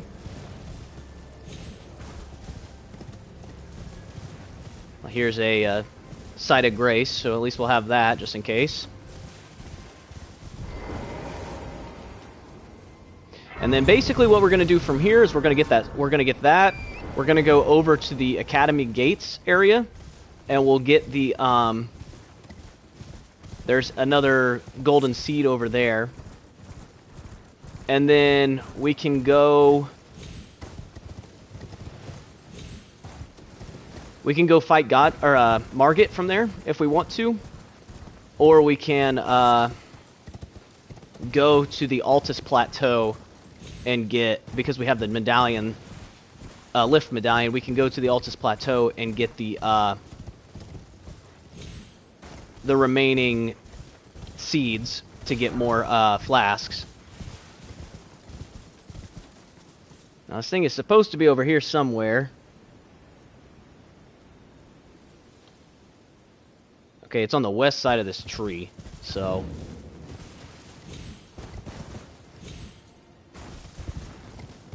Want to avoid fighting the big Erd tree thing.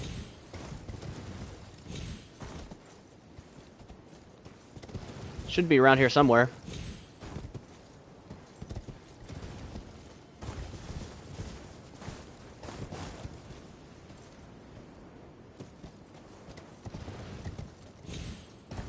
Oh, it might be... Is it down there?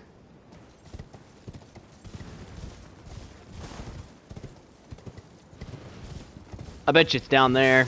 Dang it. That's annoying.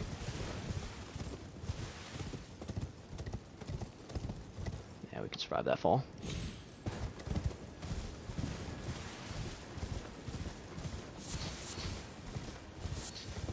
Let's run all the way around.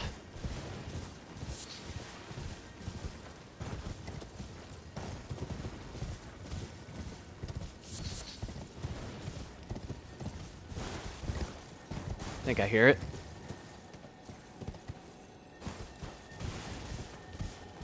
There it is.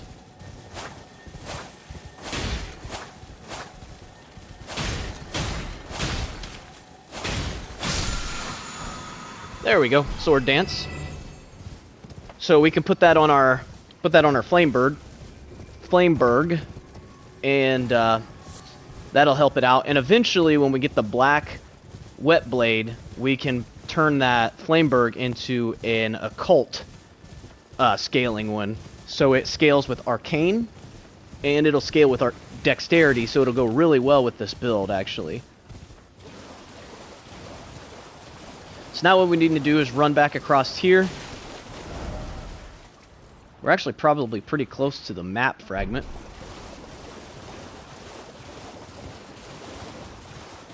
So it would be nice to get that. Right, so this is the Temple Quarter. The Temple Quarter is where you get the that ice axe that's pretty good. It should be right here. Yeah. If you're looking for a decent weapon too, that right there, the Ice Rind Hatchet, is a pretty solid weapon.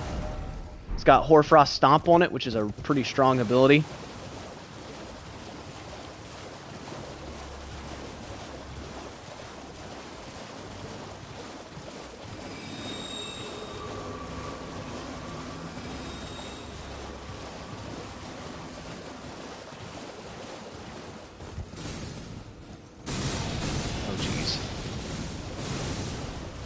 Run away.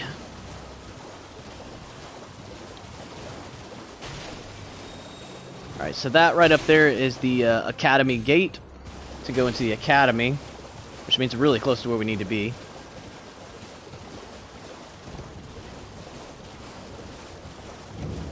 Yep, so here's the Academy Gate Town.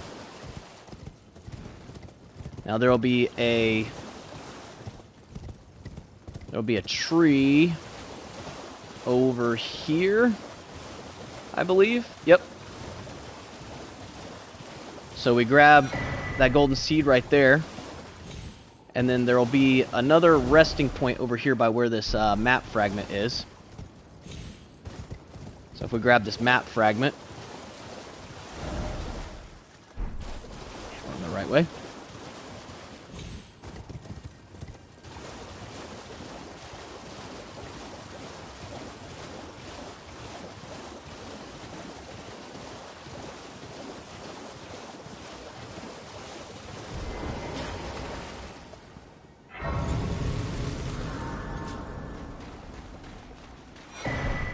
There we go.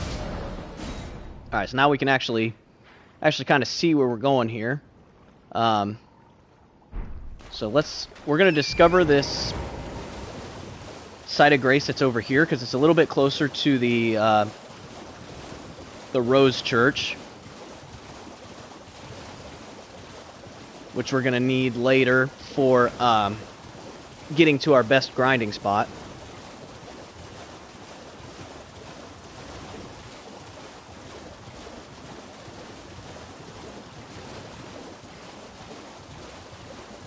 Should be right here.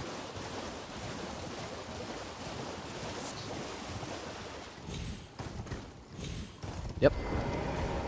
Okay. And then the next thing we're going to do is we're going to ride our horse all the way up to here. And we're going to go through this, because what this will do is it'll give us a bell bearing that will allow us to buy smithing stones.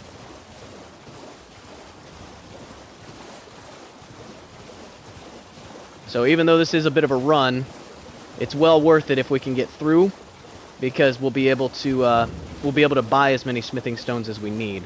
So we'll be able to upgrade our weapons, and from there it'll make killing the first few bosses pretty stinking easy. And while we're up there too, I could get Hoarfrost Stomp and put it on my one of my katanas. So that way one of my katanas would be a frost katana, and the other one would be a bleed katana. It would have both. It would have bleed and frost, so we'd essentially be doing double bleed with a frost on top. So that would be extremely solid.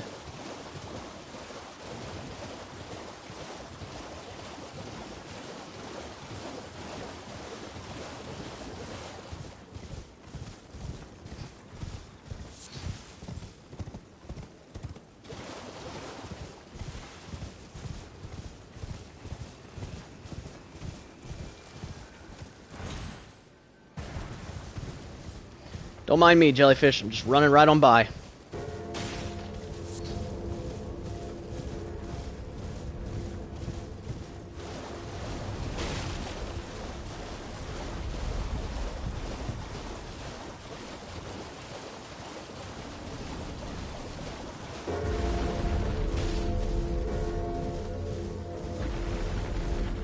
Alright, and this cave should be right up here. There it is.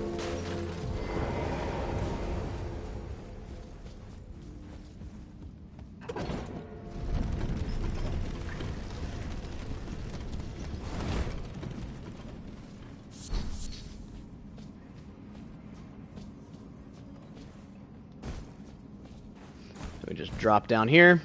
You can just ride the elevator the whole way. Sometimes it's worth jumping off because you'll find extra loot. Other times it's not. Just depends on the cave system that you're in. I couldn't remember if there was something good there or not, so I wanted to roll off just to see. But it definitely wasn't worth it on that one. So what we're going to do is we're just going to run right straight through this cave, basically. These enemies they're not going to work very well with our swords. Our sword basically bounces right off of these guys because they're made of stone. So not really ideal to fight them. So we're essentially just going to run past them. We are going to go over here and try to risk these jumps. These jumps are a freaking pain. There we go.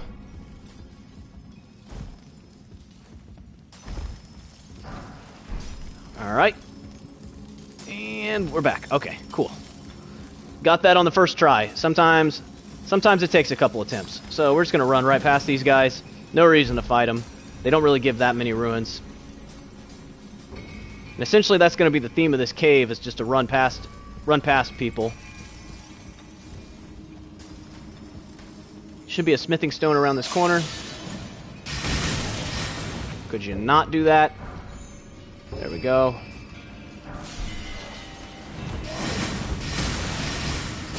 Ooh, buddy. Oh, buddy. Go ahead and heal.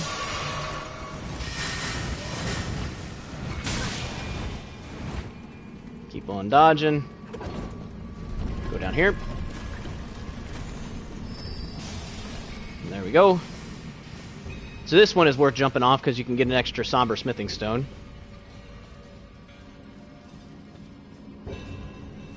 Which is right here. Somber smithing stone 2.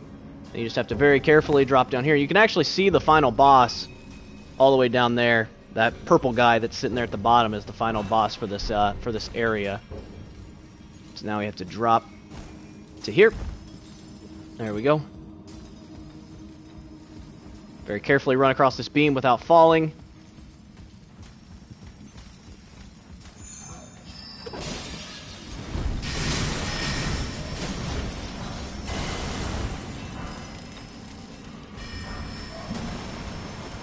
Grab all those smithing stones and then run like crazy.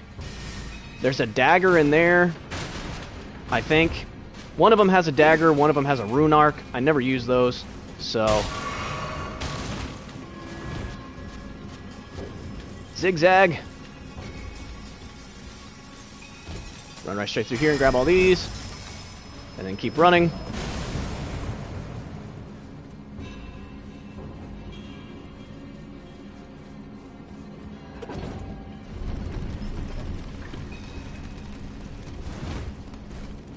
There we go. Here's an extra Somber Smithing Stone 3. And we just gotta roll down here. And then we should be at the boss here. Now, it would be better to use the that two-handed... Can we swap out for this? Let's see what happens if I... Okay. Yeah, we're gonna use this for this fight because it'll do a bit more because it's standard. These guys are resistant to slash.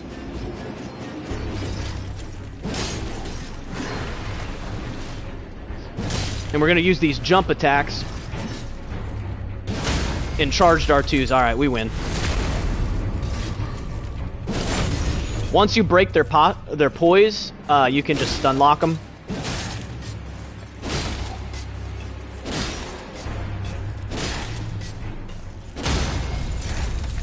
Let our stamina come back, and then riposte.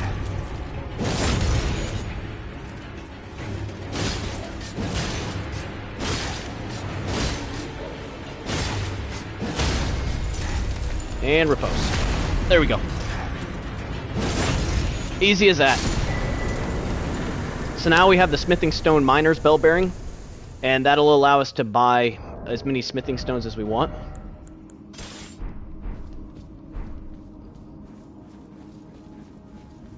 At least for smithing stones 1, 2, and 3, I believe.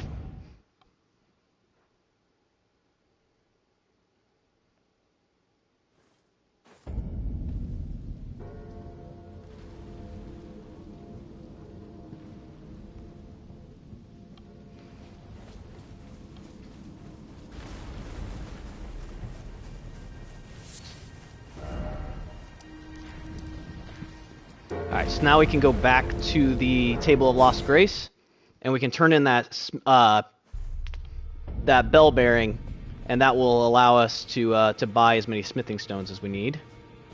Here's Rodrika. Isn't this around 10 Avenue? Although I'm still looking. So she's still looking for her purpose, which we can come over here. We can progress that real fast. You're no matter loud, you're...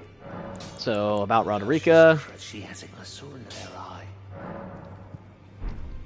And we go back to her.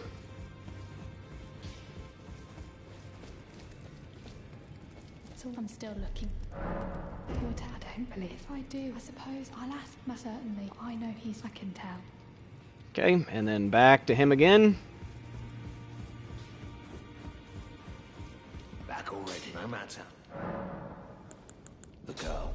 Are you out? It's absurd.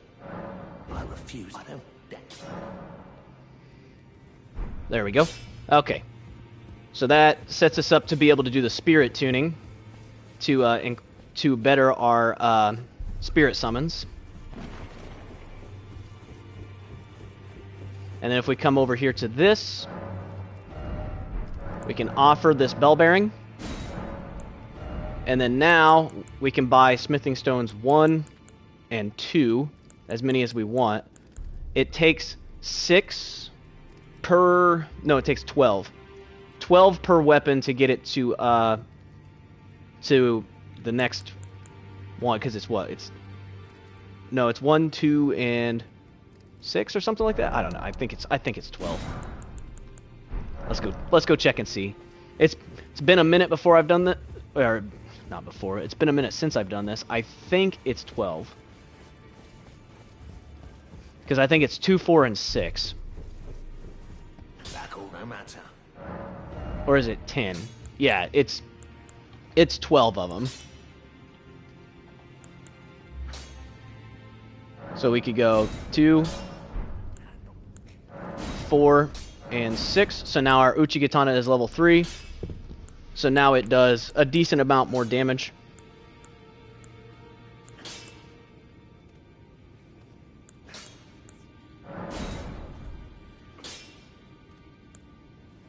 Now it's actually level 4. Okay. And then if we needed more, we could buy them. And then the other thing we can do too, because we have the Unsheath ability, Back already, no matter. let's take a look at Ashes of War. And then on the +4 katana, we could actually, we can make it fire. We can make it holy, which wouldn't do anything for us. But if we do Unsheath, it would change our scaling from D to B in dexterity. So we would do, let's see here, what is that, 12 less physical plus 10. So it isn't high enough level yet to make that worth it. But as you start to increase its level, it'll make it to where it is worth it eventually. The bonus that you'll get from the extra scaling. So right now it wouldn't be worth changing it, but eventually we could. And we don't want it to scale more with our strength, although it actually would do more. But we will infuse one of these with frost. Although infusing one of them with frost and one of them with fire would be pretty stinking good. And then as far as this goes, this Flame Burge, we're going to infuse with the Sword Dance. And you can see that that one goes down by, it goes down by 11, but then it goes back up by 11. So this one's actually going to be worth putting that on, plus the ability is better. So make that a Keen Flame Burge for now. Although putting fire on it would probably be pretty stinking good. So we'll keep that with Keen for now.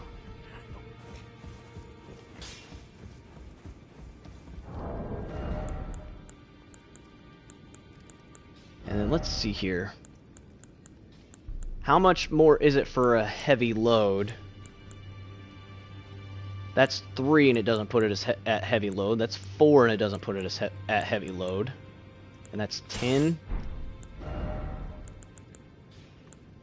So 7 wouldn't put us at heavy load.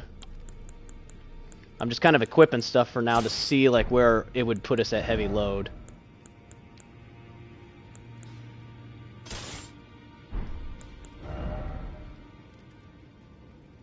So 39.6 is a heavy load.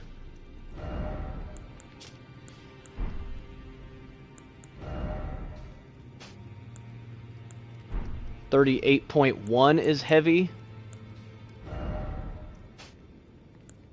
35.1 is medium.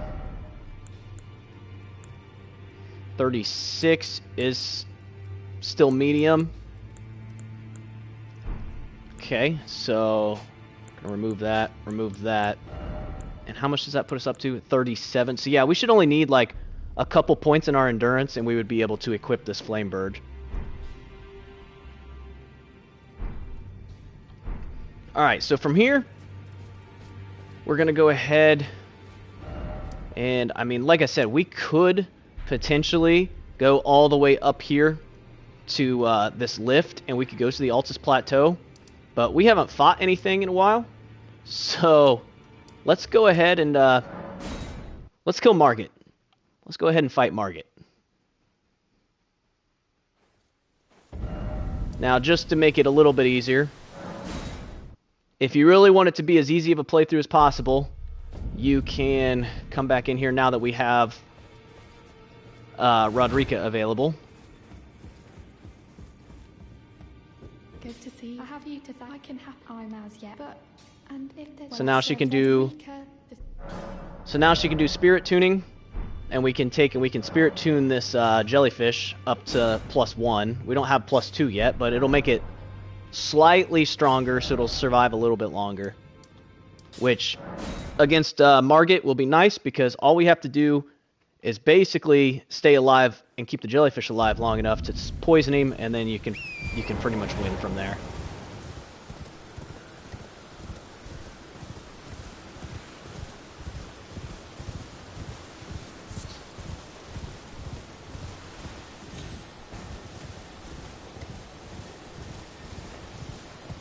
So we're going to run past all these enemies, as is pretty much the usual here.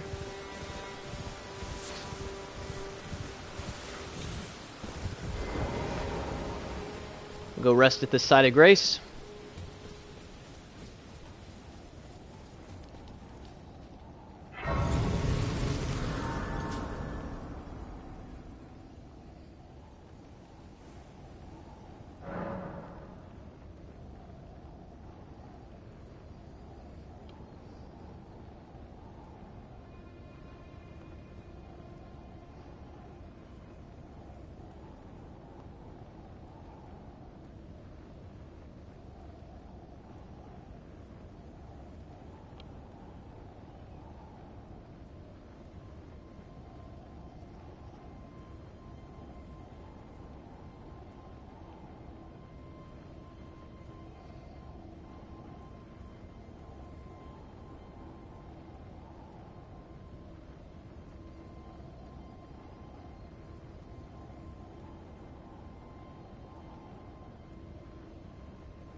Alright, we will go ahead and add a charge to these flasks and increase the amount that we get back. Alright, so we should be ready to kill this guy. Now, one thing you can do here, if you want to make it slightly easier on yourself, is you can summon Rajir here.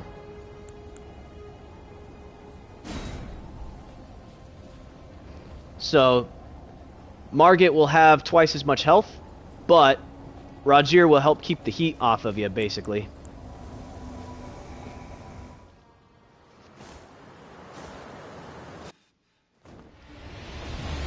We'll start by running away for a second so we can summon our jellyfish. And then here we go. We're going to take the heat.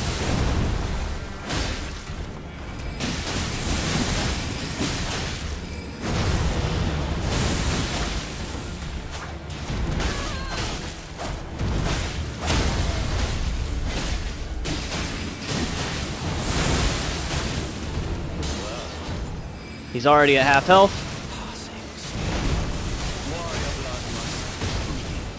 He's been poisoned. We're just now healing for the first time. Let's get up behind him. I was gonna say he's gonna do his tail. Oh boy, I couldn't dodge. Do a jump attack here. He's distracted by Roger. Ah, we win. That'll be it. Oh, nope. He survived. There he goes. Wasn't the smoothest run of it, but...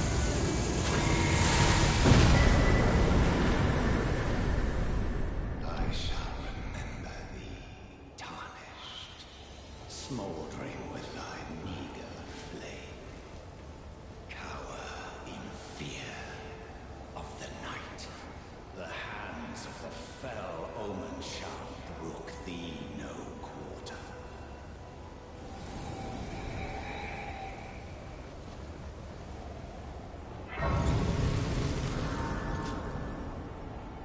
Alright, so one boss down. And we can level up once here. And as you can see, we're level 38, 20 vigor, or 20 strength, 20 dexterity, 15 arcane is what we had. So from here, let's go ahead and put another endurance on here. Having extra stamina and carry load is nice.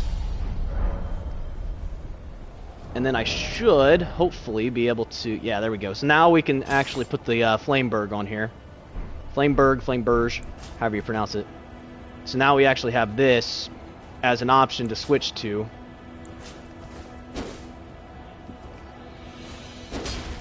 So it's a little bit slower, but it hits a little heavier. The charged attack will do quite a bit. Obviously, jump attacks with these swords are really good. And then the weapon art that I put on it... hits multiple times, so with that bleed buildup,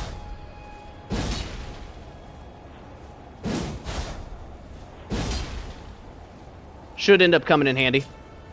But for the most part, we'll be using these katanas.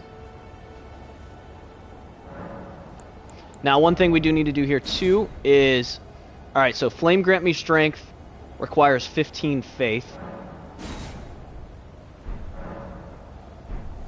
Oh, we never even mixed our... we never even mixed our Physic. So let's go ahead and make it... Oh, see? So this enhances charged attacks.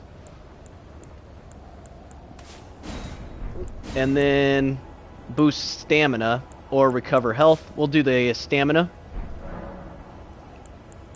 So now we have two things on us that are increasing our charged attacks. So that Flameberg with its charged attack is actually going to hit really stinking hard. Then we should have a second talisman slot now too, which we can then put... well, we can't put anything on actually because it's put us at heavy load. So for now, we'll just keep it like it is. But yeah, Margit is down now.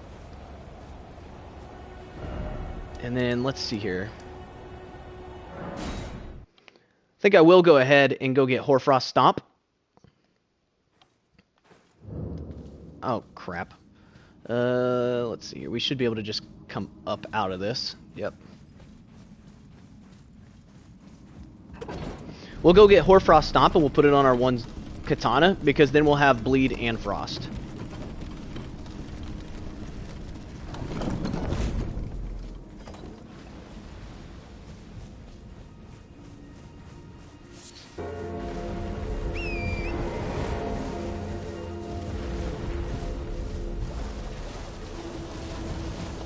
And the other thing we can do is we can come over here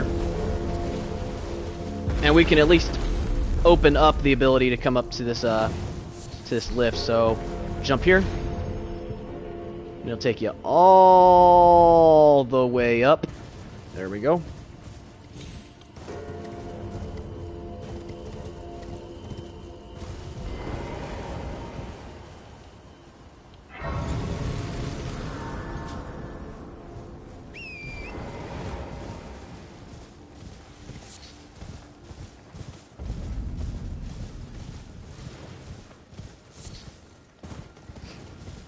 And then there should be the Bellum Church right here, which will give us another sacred tier.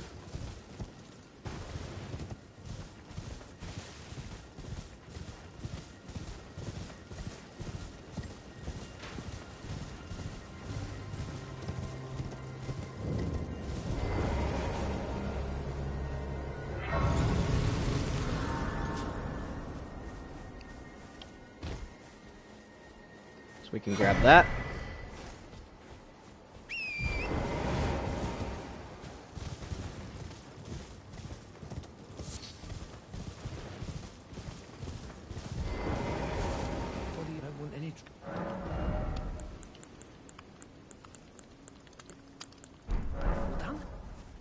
Okay, don't need any of those.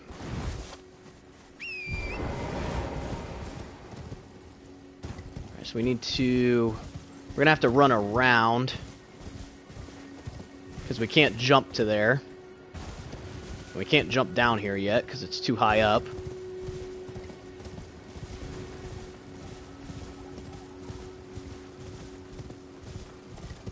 Now there is another golden seed down here, so we can go grab that real quick too.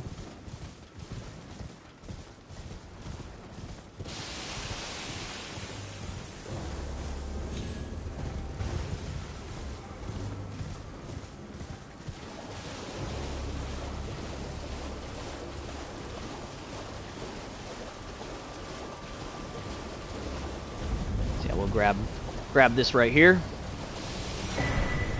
There we go. Having all the extra golden seeds is nice. I mean, extra flasks always come in handy.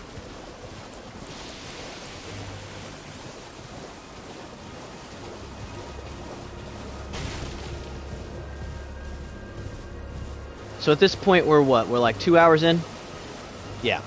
We're like 2 hours in. We've killed Margit. We've leveled up our character a little bit, but the main thing is that we have quite a few seeds, and we kind of got our character in a good spot. So now we're just kind of going around, finishing up grabbing stuff, and that we're going to need to actually fly through this. This isn't really a speed run, but it's kind of like showing you how to be like efficient with this game. You kind of have to know where things are at and whatnot, but once you know where things are at and kind of like what you're doing, it makes the game a little easier.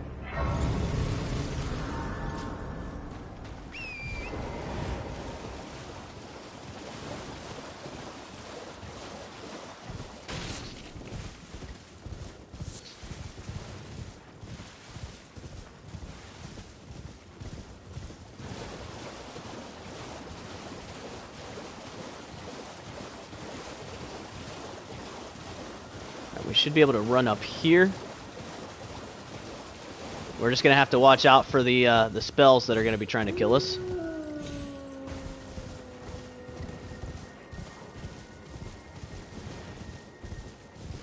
At least I think we can get up here. I don't remember for sure. We actually might not be able to. Yeah, no, we're going to have to go back this way a little bit further.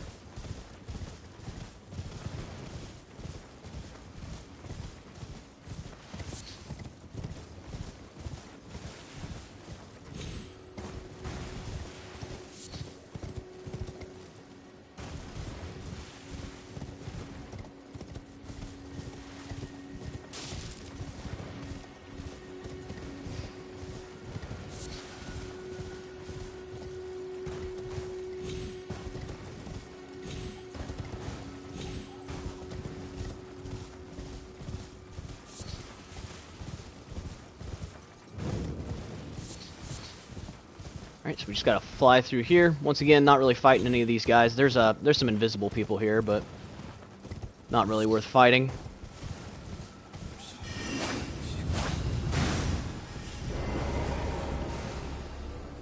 And then we'll rest again, so that way they stop shooting at us, so we can talk to this guy. This guy is where we need to go to finish the Blide quest. I am an old soul here, perhaps.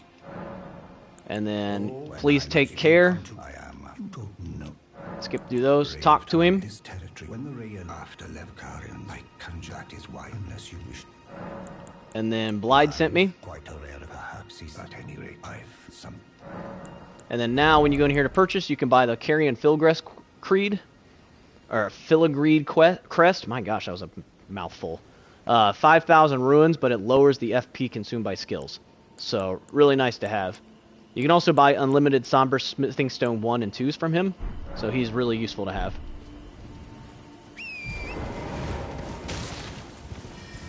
Alright, so we gotta dodge all this crap. Just keep on running.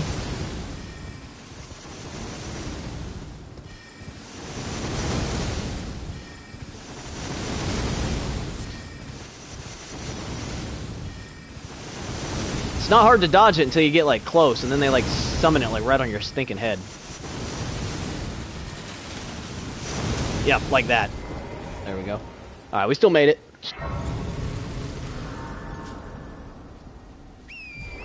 Alright, so Hoarfrost Stomp is over here.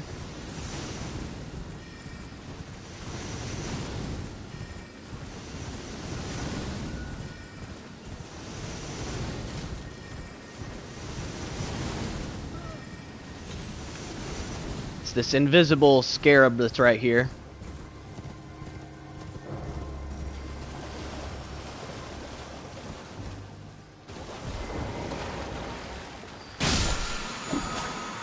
There we go.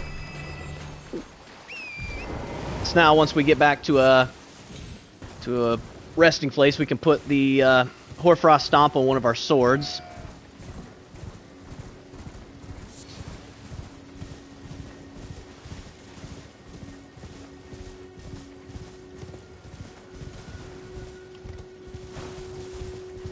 I must have turned the wrong way somewhere. There we go. Okay. Got a little turned around for a second.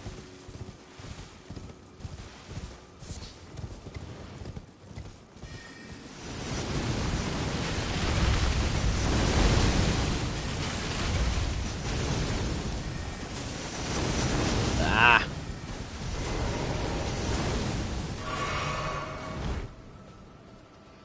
rest here, and then let's see. Flask, we can increase the amount that's replenished. And then Ashes of War. Which one is equipped in which hand? The +4 is in my right hand. Okay.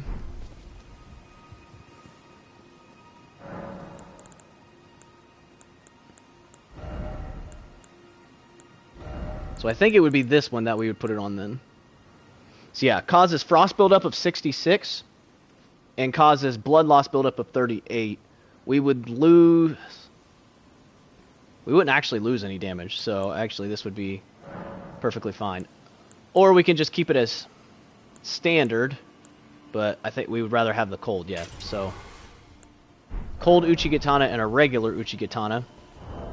We should still have... Yeah, we still have the Unsheath ability, which we want to keep for now. But our one Uchigatana does frost damage now too. So we are going to run through here so we can grab... There is another...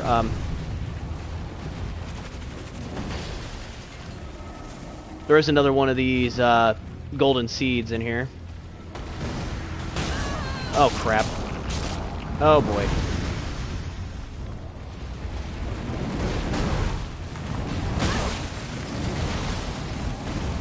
Run away. Heal. Run away.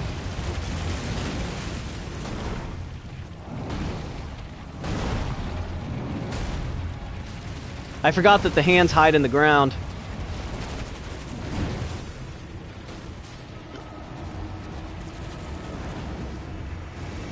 I typically am only in this area just to get the golden seed and to occasionally get the Sword of Night and Flame if I'm like gonna actually run that weapon.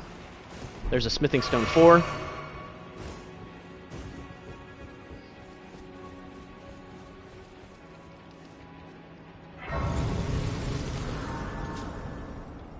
Go ahead and rest so that way we have all the rest of our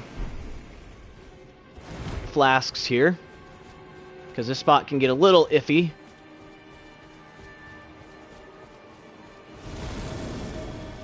So you're basically just going to keep running straight.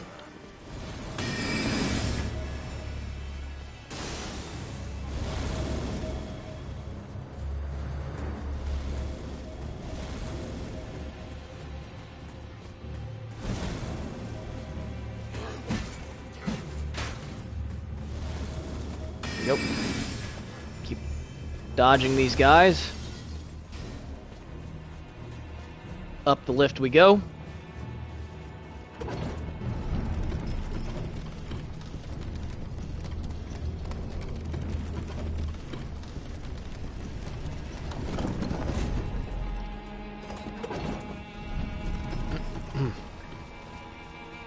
Alright. Touch this and then the seed is just right here, next to these giant wolves. And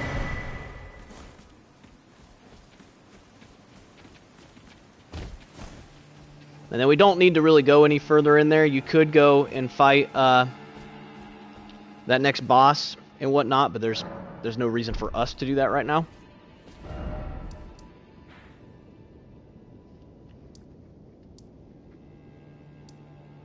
So at this point, I mean, we could go through the castle. Or at least we could start to if we wanted to. But the other thing we can do too before we go through the castle, just to make it easier on ourselves, is this spot that we used at the very beginning. All we have to do is grind a little bit of these, just making these balls fall off, and we can buy all the smithing stones we need in order to level up our weapons. So we can get our weapons up quite a few levels right here, actually, by just doing this real quick.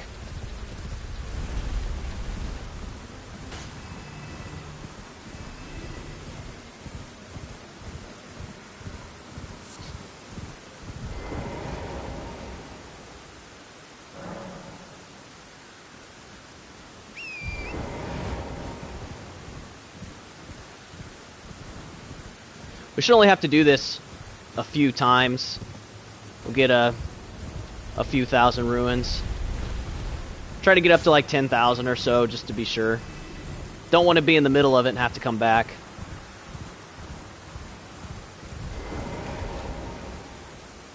I think each level 2 smithing stone is 400, and we need 12, 24, 36 of them.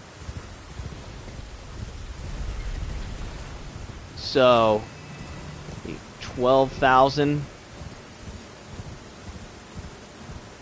plus some. So yeah, we're gonna need a bit, that's for sure.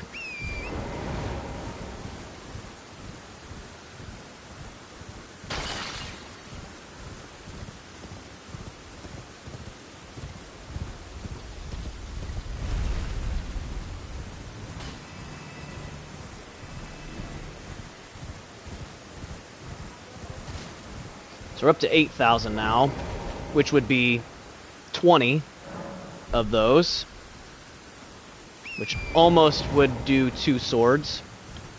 But we have to do 3 because I want to bring my flame birds with it.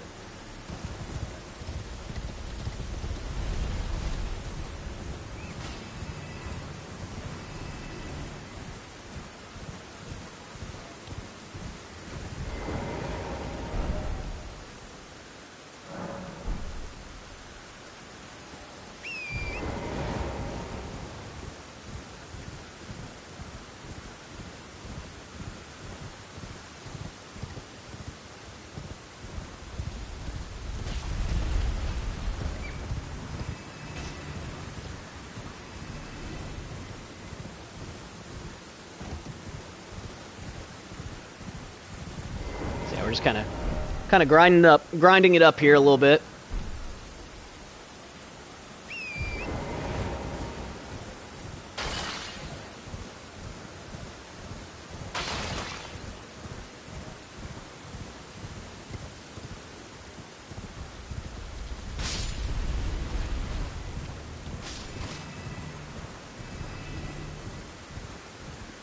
All right, we're up to 14,000.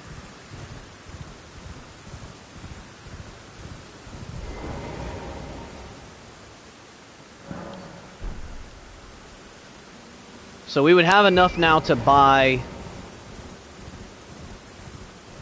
potentially buy all of them, but we still are going to need ruins to level the weapons up too. So, not to mention we need the level 1s as well. So, I think we'll get to about 20,000, and then we'll go see where we get to. And if we have to come back, we'll come back. And then that'll pretty much take us to the stopping point for this stream anyways, and then I'll probably go back to streaming again later. Unless I decide to do some like grinding or something, in which case I will, I might not stream that, just because that's probably not very interesting for people to just sit here and watch me run this ball off a cliff over and over again, but if it works, it works. And sometimes, I mean, you have to do what you gotta do in a game like this. Eventually, we will end up getting to a spot where there is a really good grinding spot, and basically we're just going to make a chicken fall off of a ledge over and over and over again.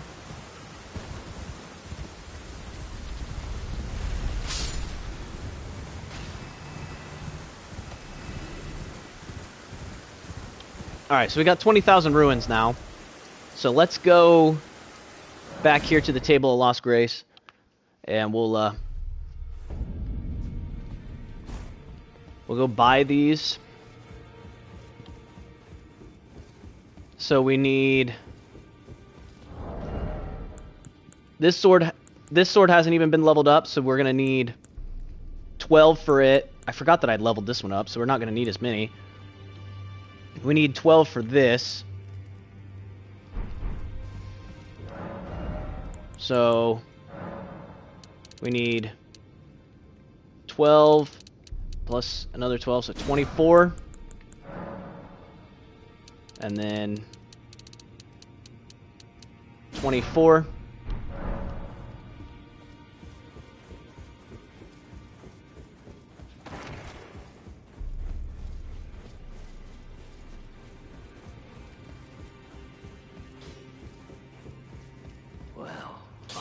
no matter. Lay out your own.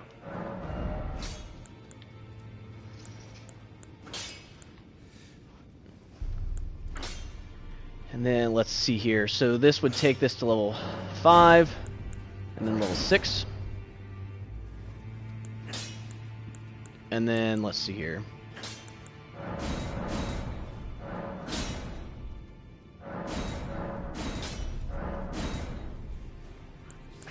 Alright, so that takes both of them to +6. Don't have enough ruins for that. So we are going to need more ruins, but now we have 2 +6 Uchikatanas. One of them is doing a little bit more blood loss than the other, but this one is also doing a lot of frost. And then we have this Flame Burge. So we'll go back over here. We'll grind up a little bit more.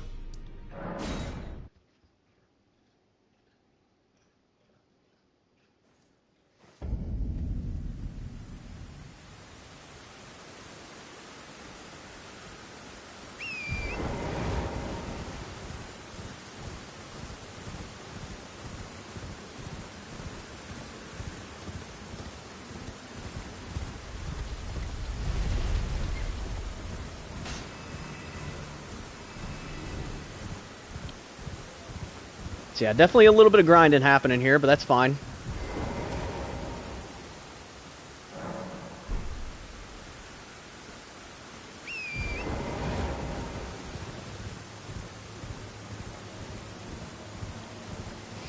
Grind for just a couple more minutes, and then we'll go level this stuff up, and then I'll end up having to go for a little bit, but we might be back later for it. Otherwise, we'll be streaming it again tomorrow, so. But yeah, my plan is I'm gonna do the entire playthrough on stream and everything. So obviously right now we're just at the beginning. We're just kind of doing the slow grind and all that. But once we get going and everything, it'll be a little bit more exciting. But yeah, I'll play through the entire game on stream, and then if you guys want to see like the optional bosses, we can do those too. But the general idea here is I'm just wanting to show you guys like how easy the game can be if you know what you're doing, and like just some general tricks on like making the game a little easier on yourself. AKA just use a bleed build.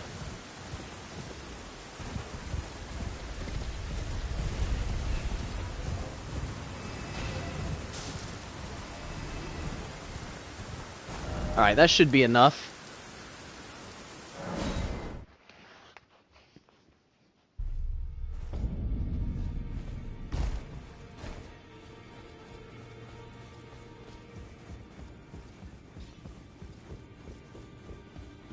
Well, I took you no matter to lay out your own.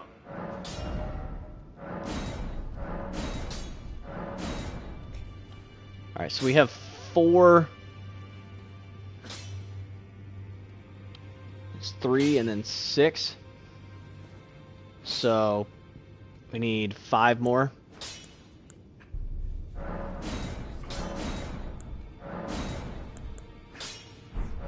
Five more smithing stone 2s.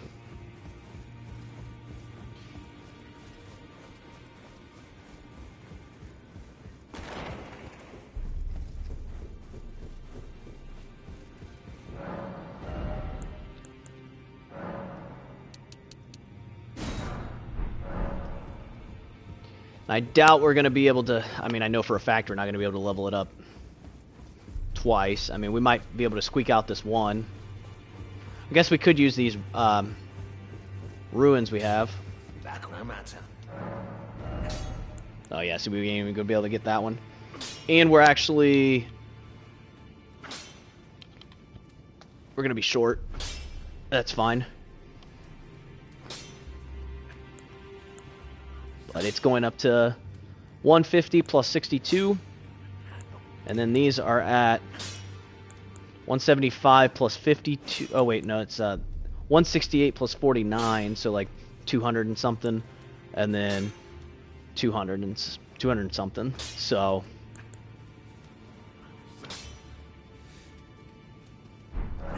doing pretty good. We're off to a good start.